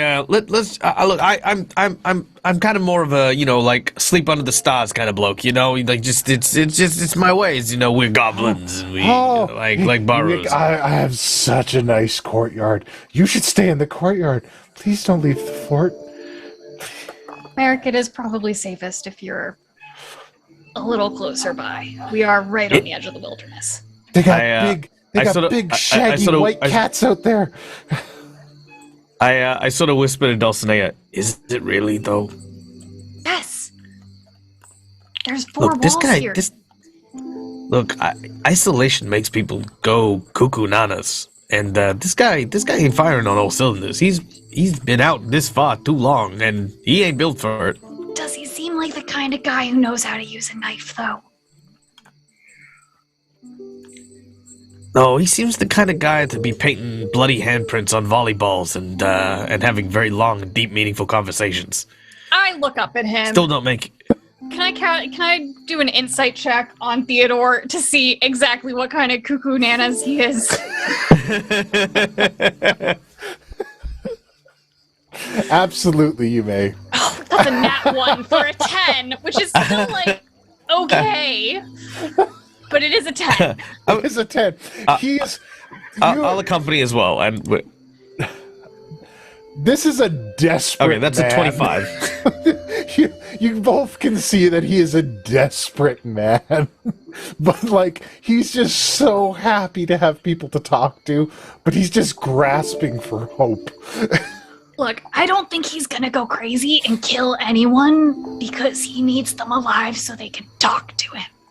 I'm gonna look at him. I'm gonna look at Dulcinea, and I'm gonna do the international. I'll bet you 2 gold that he's gonna turn on us, and it's a quiet bet, so it's basically just like off to my shoulder and then tapping twice with 2 on it. Oh, I've seen this bet before. Probably both from Merrick and other people, and I signal him back that yes, 2 gold that no one gets stabbed by this guy. Wow. He's like, all right. Okay, you know, your courtyard sounds lovely. Thank you. Okay, so you're here to have dinner, right? And you're gonna stay the night? That is the plan. Yep. I'm so happy. Ah, You got tension with the labor force, man? they don't like to talk to me. I can't relate to them. Why not? What do they like to do and what do you like to do? How do you kill time around here? Oh, they all talk to each other. They have all these in-jokes with each other for being on watch and guard duty, and I'm not a part of any of them. Do they play You dice? should be. They If you do want play my dice, advice- and I asked them one night. I said, "Hey, can I come play dice with you guys?" And they said, "Oh, we just finished." And then they walked away. And they always just finished. Do you know how to play dice? No. Would you like to know how to play dice? Yes, please. Great. I will spend the evening teaching him how to play dice because I'm proficient in dice. And like in tears, unless you teach him to play dice. Look, here's Yeah, the thing, and I'll man. Go ahead. Look, you got a small force here, right? Hmm. You can't expect them to respect you when it seems like you're just giving orders and they're doing work. Maybe take some guard shifts, you know? Like, Out Just- there? yeah, out there. Do what they do. Like, if you want them to not fucking hate you, like, because you're out here like the man, you know, trying to stay inside and stay safe while they're in danger, they're gonna fucking hate you. You gotta get in, you gotta do this stuff. What is there, like a dozen of you here? There's 10 guards in me. Yeah, so, The shift rotates out every few 10 days. It's the only way I can be certain of the passage of time. alright, well, when the next group comes in, put yourself on the guard shift, at least, you know, for the first couple rotations, and then maybe they'll, like, talk to you. I can show them I know how to play dice. Exactly. Alright, I don't think you're really listening, but you'll sort it out eventually. I'll relate to them on their level. A fresh start. He's got the spirit, at least, I say to Traver. That's something. Look, he's lasted this long. They haven't murdered him yet. Probably. They get to leave. That's the other half of that. But yeah, he spends the night talking with you guys, just endless stories about like the night that he saw something beyond the wall, or how he's never included it on any of the in-jokes, and how he never gets to play dice with the guards. Anything that he's seen beyond the wall sound useful? He talks over and over again about eyes in the darkness and big, hairy, monstrous beasts. Terrifying trolls. Eyes in the Darkness does tick a box, because way back, I think one of the guards who'd gone mad in... What was the first town we were in? Whatever the first town we were in, Mm-hmm. somebody had mentioned Eyes in the Dark. Lights watch. Yes, thank you. Yes. Yeah, so I will take note of that. And you've never had any reports come back from any of your guards? Any of them going missing? No, See they the mostly stick inside the walls. They're here to make sure nothing else gets in. Oh! Excitement. I have a story. Will you listen to my story? Of course, because the more this man is talking, the less he's stabbing, and I'm going to win some gold. Yes! Okay, so I had just gotten into my jammas, and I was settling down into my hammock with some tea. And there was a great cacophony. And I shouted to the guards, "Guards, what is this racket?" And I stepped out, and who should I see but a veteran of the Great War. I believe she was known as the Lady of Mercy? The Priestess of Mercy? Do we know who that is? Black Mercy? Yes! The Black Mercy! Yes, Black Mercy, veteran of the Great War. She was very rude to me. Really? Demanded that I surrender my fort. You must be very brave to have not. We locked the doors, Very smart. and we did not let her in. She had strange men with her.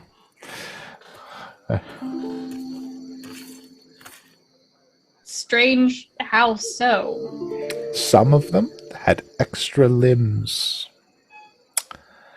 And they were all wearing insignias of the Frontier Knights.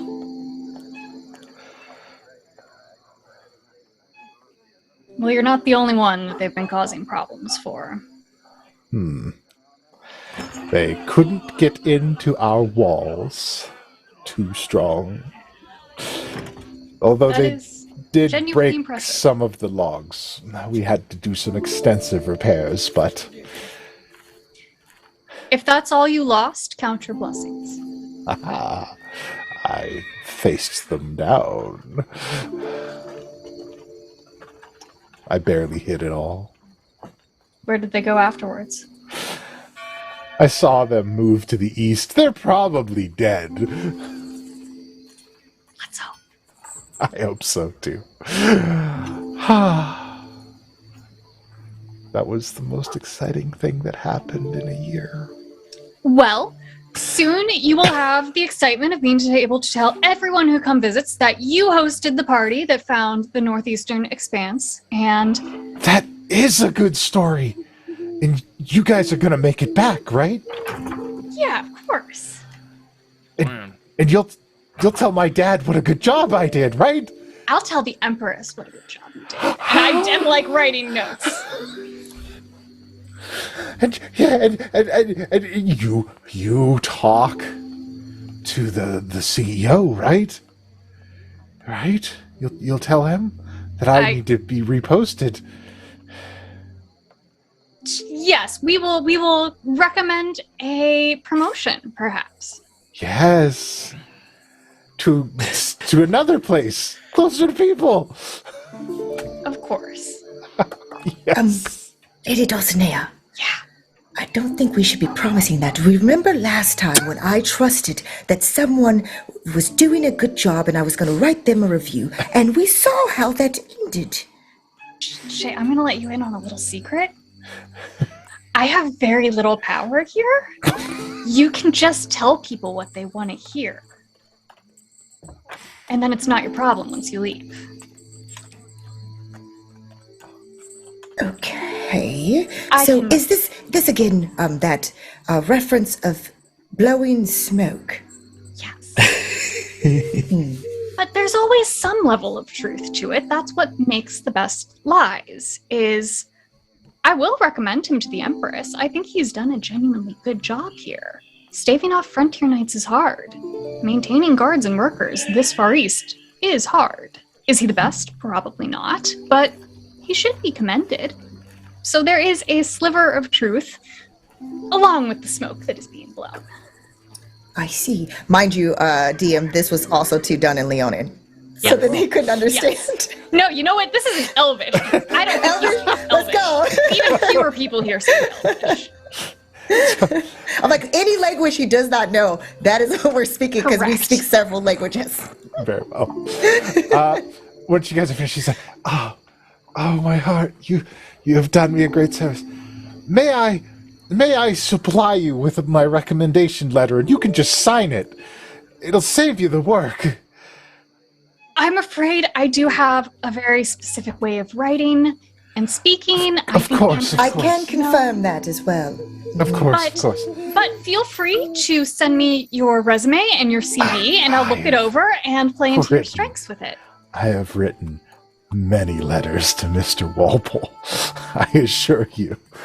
And So I should definitely take a look at those letters, since I am very, very close to Mr. Walpole. You'll deliver them for me? I will examine them and then determine the best ones to give to Mr. Walpole. Of course, I could use a good proofreader. I'm so proud of Shay. Like, genuinely so proud of Shay. And he, like, pulls out a bundle of letters and hands them over to you, Shay. Oh, so many letters to go through. Thank you. And she puts it in her. She tries to fit it somehow with all the books and other crap that she has in there. Oh, Frapschte. Oh, this is so good. Thank you all so much. Please, help yourself to any of the unoccupied hammocks. I dare say this is almost too much excitement for me for one evening. I shall do my nightly inventory of the trading post, and then I believe I shall return to bed. Thank you all so much for joining me for a fine meal with guests. Guests! It's our honor. Yes, it is. And he steps out and he leaves the boarding house area of the trading post and goes over to the trading post. And as he leaves, one of the guards out to the other side goes, and a bunch of the guards giggle and laugh.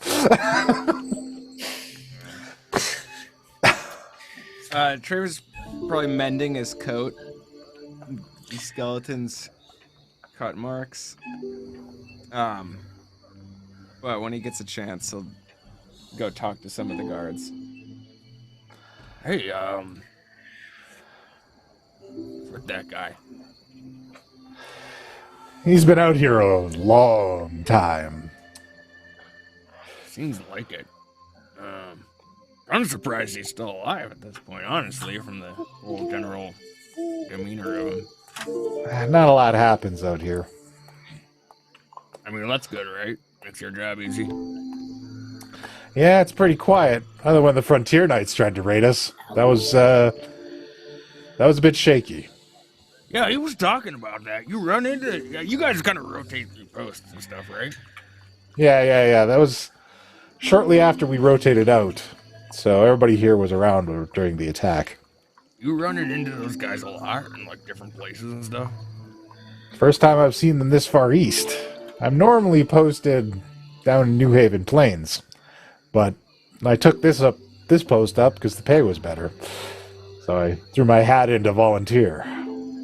What all are they doing, the Frontier Knights? Are they just kind of doing bandit stuff? Just, like, causing problems, stealing? Depends on which group you run into. I've heard a lot of reports moving up and down the Expanse.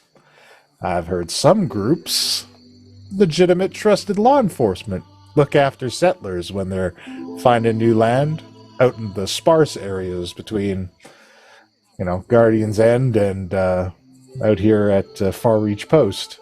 Kind of a no man's land, Of course, you also get the other reports. They roll up on a town or a small settlement, ask for protection money. Need not just cash, gold, precious coins, but resources, horses.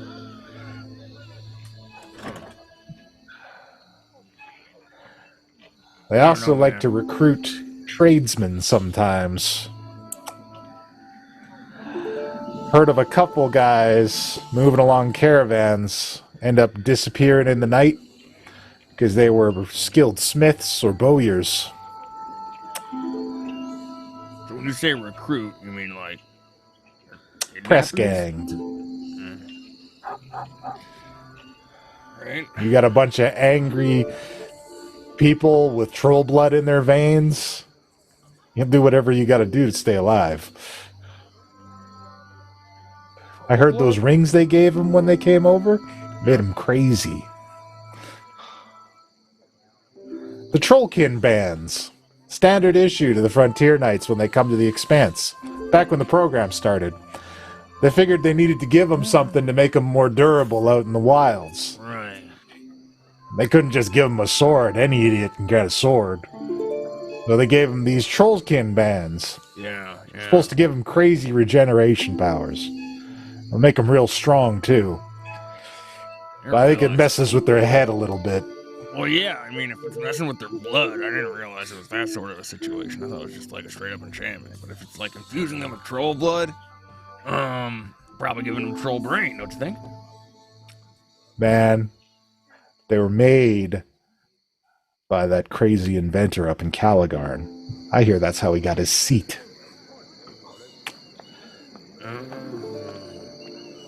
I know what you're talking about. I don't know if, I'm thinking he cut some corners.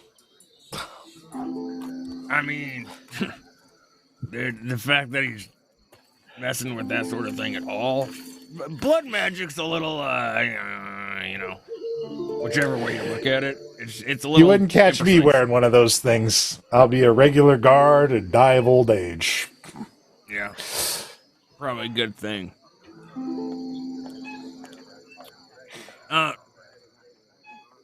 You notice there's a lot more, like, politics out here than you kind of expected. I mean, look, man. When I signed up for guard duty in a new continent, away from everybody, I realized I was going to be the pawn in somebody's game. But the thing about pawns is, you make it to the end of the board, you get an upgrade. I don't really play, what is that? Backgammon? Chess, man. Right. Got to pass the time somehow out here. Anyways, Sure. point is, eventually you get far enough away from everything out here, the politics don't really matter. It's just a lot of rich guys jockeying for position over a place that doesn't have a ruler. I mean, isn't that what politics is? Usually a bunch of rich guys just getting in each other's shit. Yeah, but the density matters. There's not a governor out here. There's just Theodore. And, you know, we're just supposed to keep him alive out here. That's kind of the extent of his power. Yeah, I guess. We don't feel the empires this far out. It's just kind of living your life. Of course, comes at the cost you don't feel the perks of the empires either. Hot water's harder to come by. I guess what's bothering me is there's all this weird shit going on out here, right? Nobody seems to have any answers to exactly what's going on. You know, is the land cursed? Is it like demons from across the river or whatever? And nobody seems that interested in finding out. Like, they're just like, oh yeah, no, keep going, just like get the resource or whatever. But like, wouldn't the easiest way to get a hold of the resources be to figure out how to manage the problems with the land? I don't know. You know, I'm not like a mining mogul or some shit, so I don't know what the concerns are. But it just seems like the priorities are a little out of order. Hey, as long as there's people willing to do the job with the dangers that come with it, what incentive do they have to manage it? Yeah. Everybody's looking for a new life out here. The war took too much from everybody. Only people making money during the wars were Caligarn. Even they got an interest out here, because there's never enough money. I don't know. I just get the feeling that some people are after other things than they say they are, you know? Like, you can walk around with a bucket of gems and everybody's like, fucking whatever. You can find a bunch of, like, weird artifacts and people are just like, I don't know, whatever. And then every once in a while you run into someone who's like, hey, there's beasts and they're getting in people's brains and stuff, and everybody's still like, whatever. Like, somebody's... Look, yeah, I don't know. if you never have to walk the road yourself, you don't worry about the rocks. Yes. He just shrugs at that. All right, well, I appreciate, you know, conversation. I imagine you guys got early Hey, no problem. Theodore's a little bit crazy, and not a lot of fun to hang around with, but he means well. Yeah, a lot of people mean well, I guess.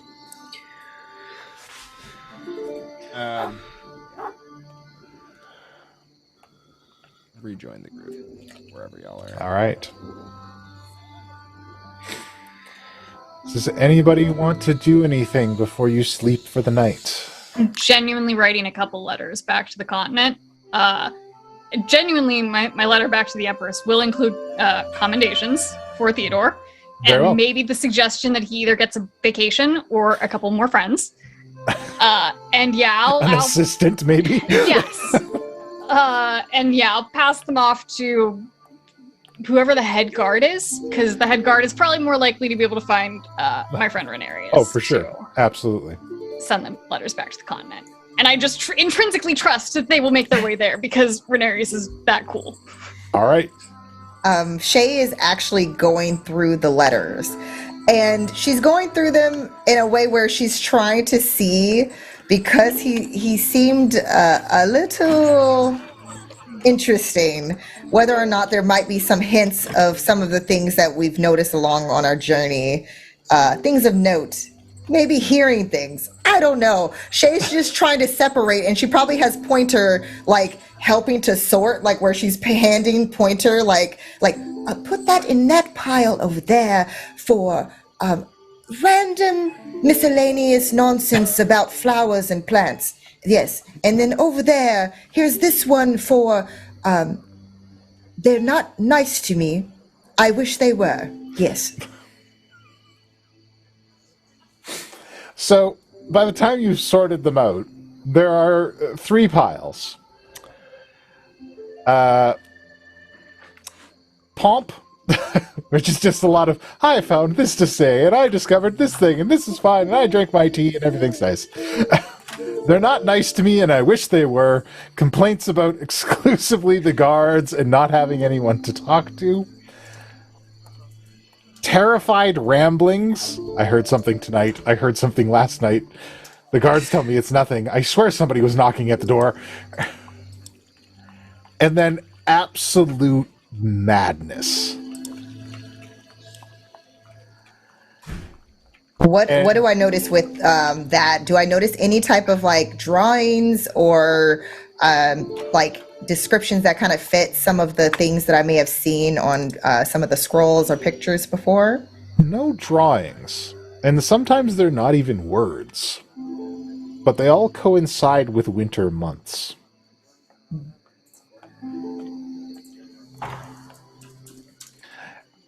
And then one of them, from end to end, to the very edges of the page, is just the council waits, the council waits, the council waits, the council waits, the council waits.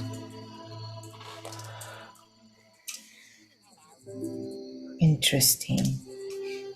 Does that ring a bell for Shay at all? Doesn't lead into anything particular that you've seen.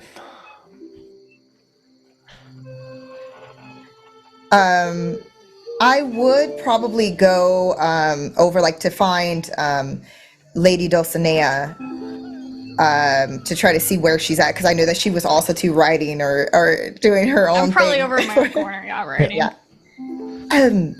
Lady Dulcinea. Yes. I found some things that are very interesting. Maybe even a little bit disturbing about our friend Theodore's letters to Mr. Warpool. I separated them over here and just direct Lady Dulcinea over in the direction where Pointer is kind of like trying to make sure that they're neatly like stacked, like so you see the hand just like kind of like sorting them, and I just kind of point over. Yes, so we separated them a bit. I am more concerned not with the random things and the they don't like me pile or they heard something, even though some of those are rather interesting. But it's this pile that is what we call kukunana, kukulala. I don't remember what Merrick liked to call it, but here, especially this. And then she shows the letter where it says, the council waits, the council waits. Yeah, that's not great.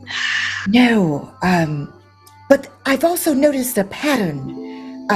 They seem to coincide with the winter months, kind of similar to some of the other things that we saw, as far as just recollections of various winters and things that were seen or heard, or disturbing memories, even within some of the people that we've met.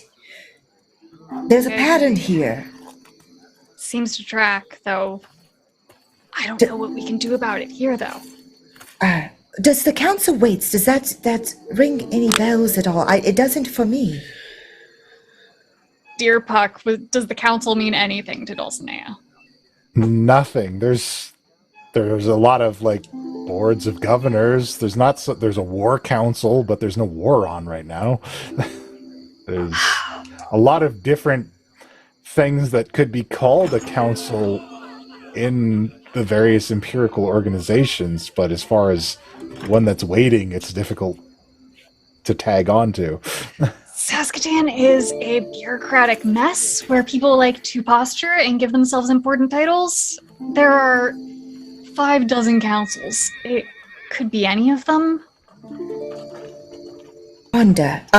Shay's going to dive deeper, wants to see if there's any into the letters, as she's kind of showing Lady Dulcinea some of them, but kind of going through them a little bit more. If there's any references to the people with the white robes, but also too, she's going to try to take this time to also pinpoint, for example, the stuff that she saw at Governor Ragland's with V, as far as all of the crazy, kind of connecting of the dots that was going on, but also to specific dates to see if those dates line up with the months that are referenced in Theodore's letters.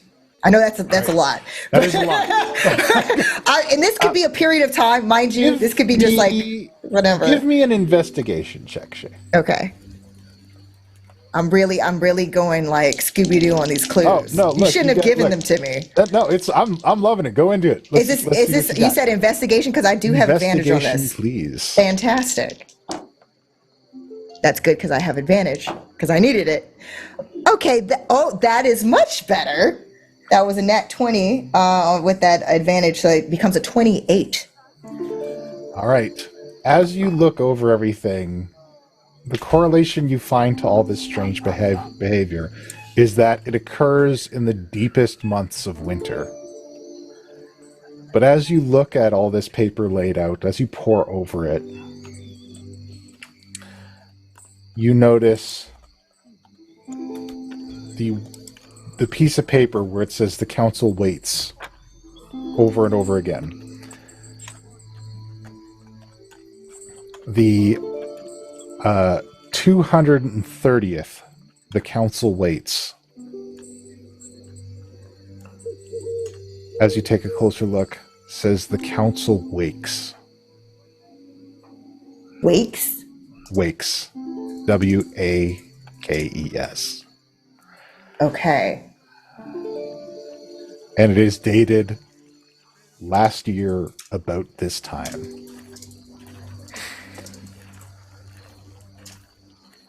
Oh, I've noticed something. Mm-hmm. Look at this one. The 230th down. And then she goes like a Lady Dulcinea is probably okay, nerd. Do you see here where instead of waits, it says wakes? And then she's underlining it. And if you take a look, it's around the time we're in right now. Did anything notable happen this time last year? There have been no reports.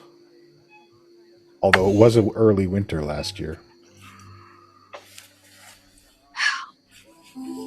Maybe it's as simple as this place really is cursed. But there's something that we're missing. And I cannot figure this mystery out. Maybe when V isn't busy, I'll also too see what her notes have to say to see if maybe I'm missing the one piece to put this puzzle together. If anyone can do it, it's you. And with that, I would like to cash in my chaos. I would like to dump my chaos cup. A dark... sorry, not dark.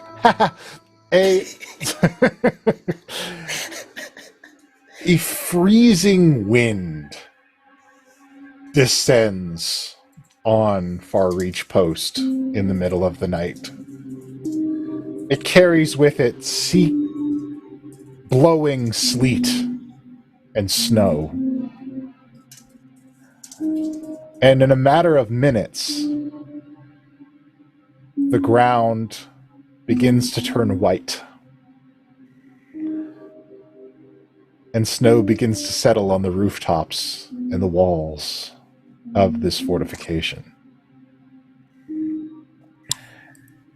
And as this frozen white blanket covers the land, there is a great rattling throughout Far Reach Post, as the mighty airship of Degris Fahrenheit floats overhead. It moves past the post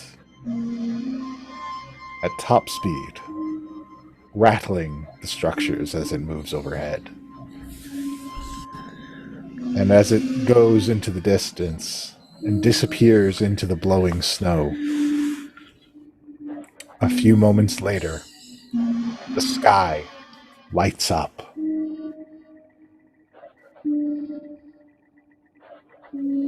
And then you hear the sound of a tremendous explosion,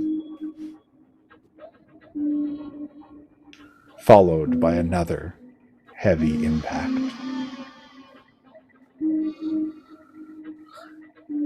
And in the darkness of night, in the blowing snow, in the distance, to the lands to the west and to the north, you hear the bells ring. Last light has come. And that is where we end today.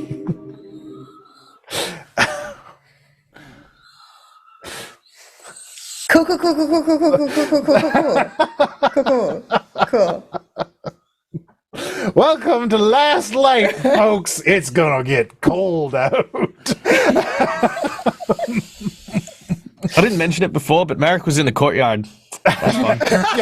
Yeah, so you just saw this thing go overhead, a burst of light in the distance.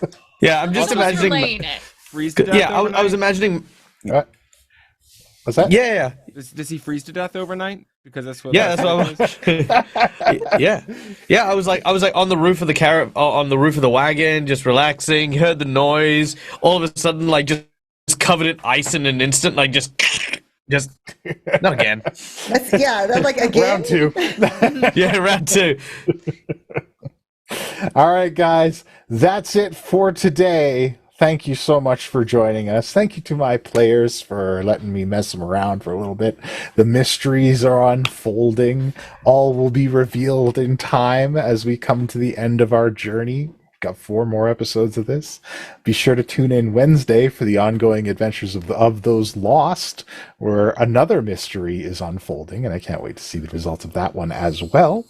Thank you to the people who donate and give us perks and all that kind of stuff. Thank you to those who like and follow and watch and do all that cool social media stuff. We appreciate it. And there's no show without you guys. So until next time, Last Light has come. It's D&D, it's D&D, it's D&D, it's D&D. We all agreed to play some D&D. That means role-playing, fighting and slaying, solving puzzles, maybe it's just me. Do you guys want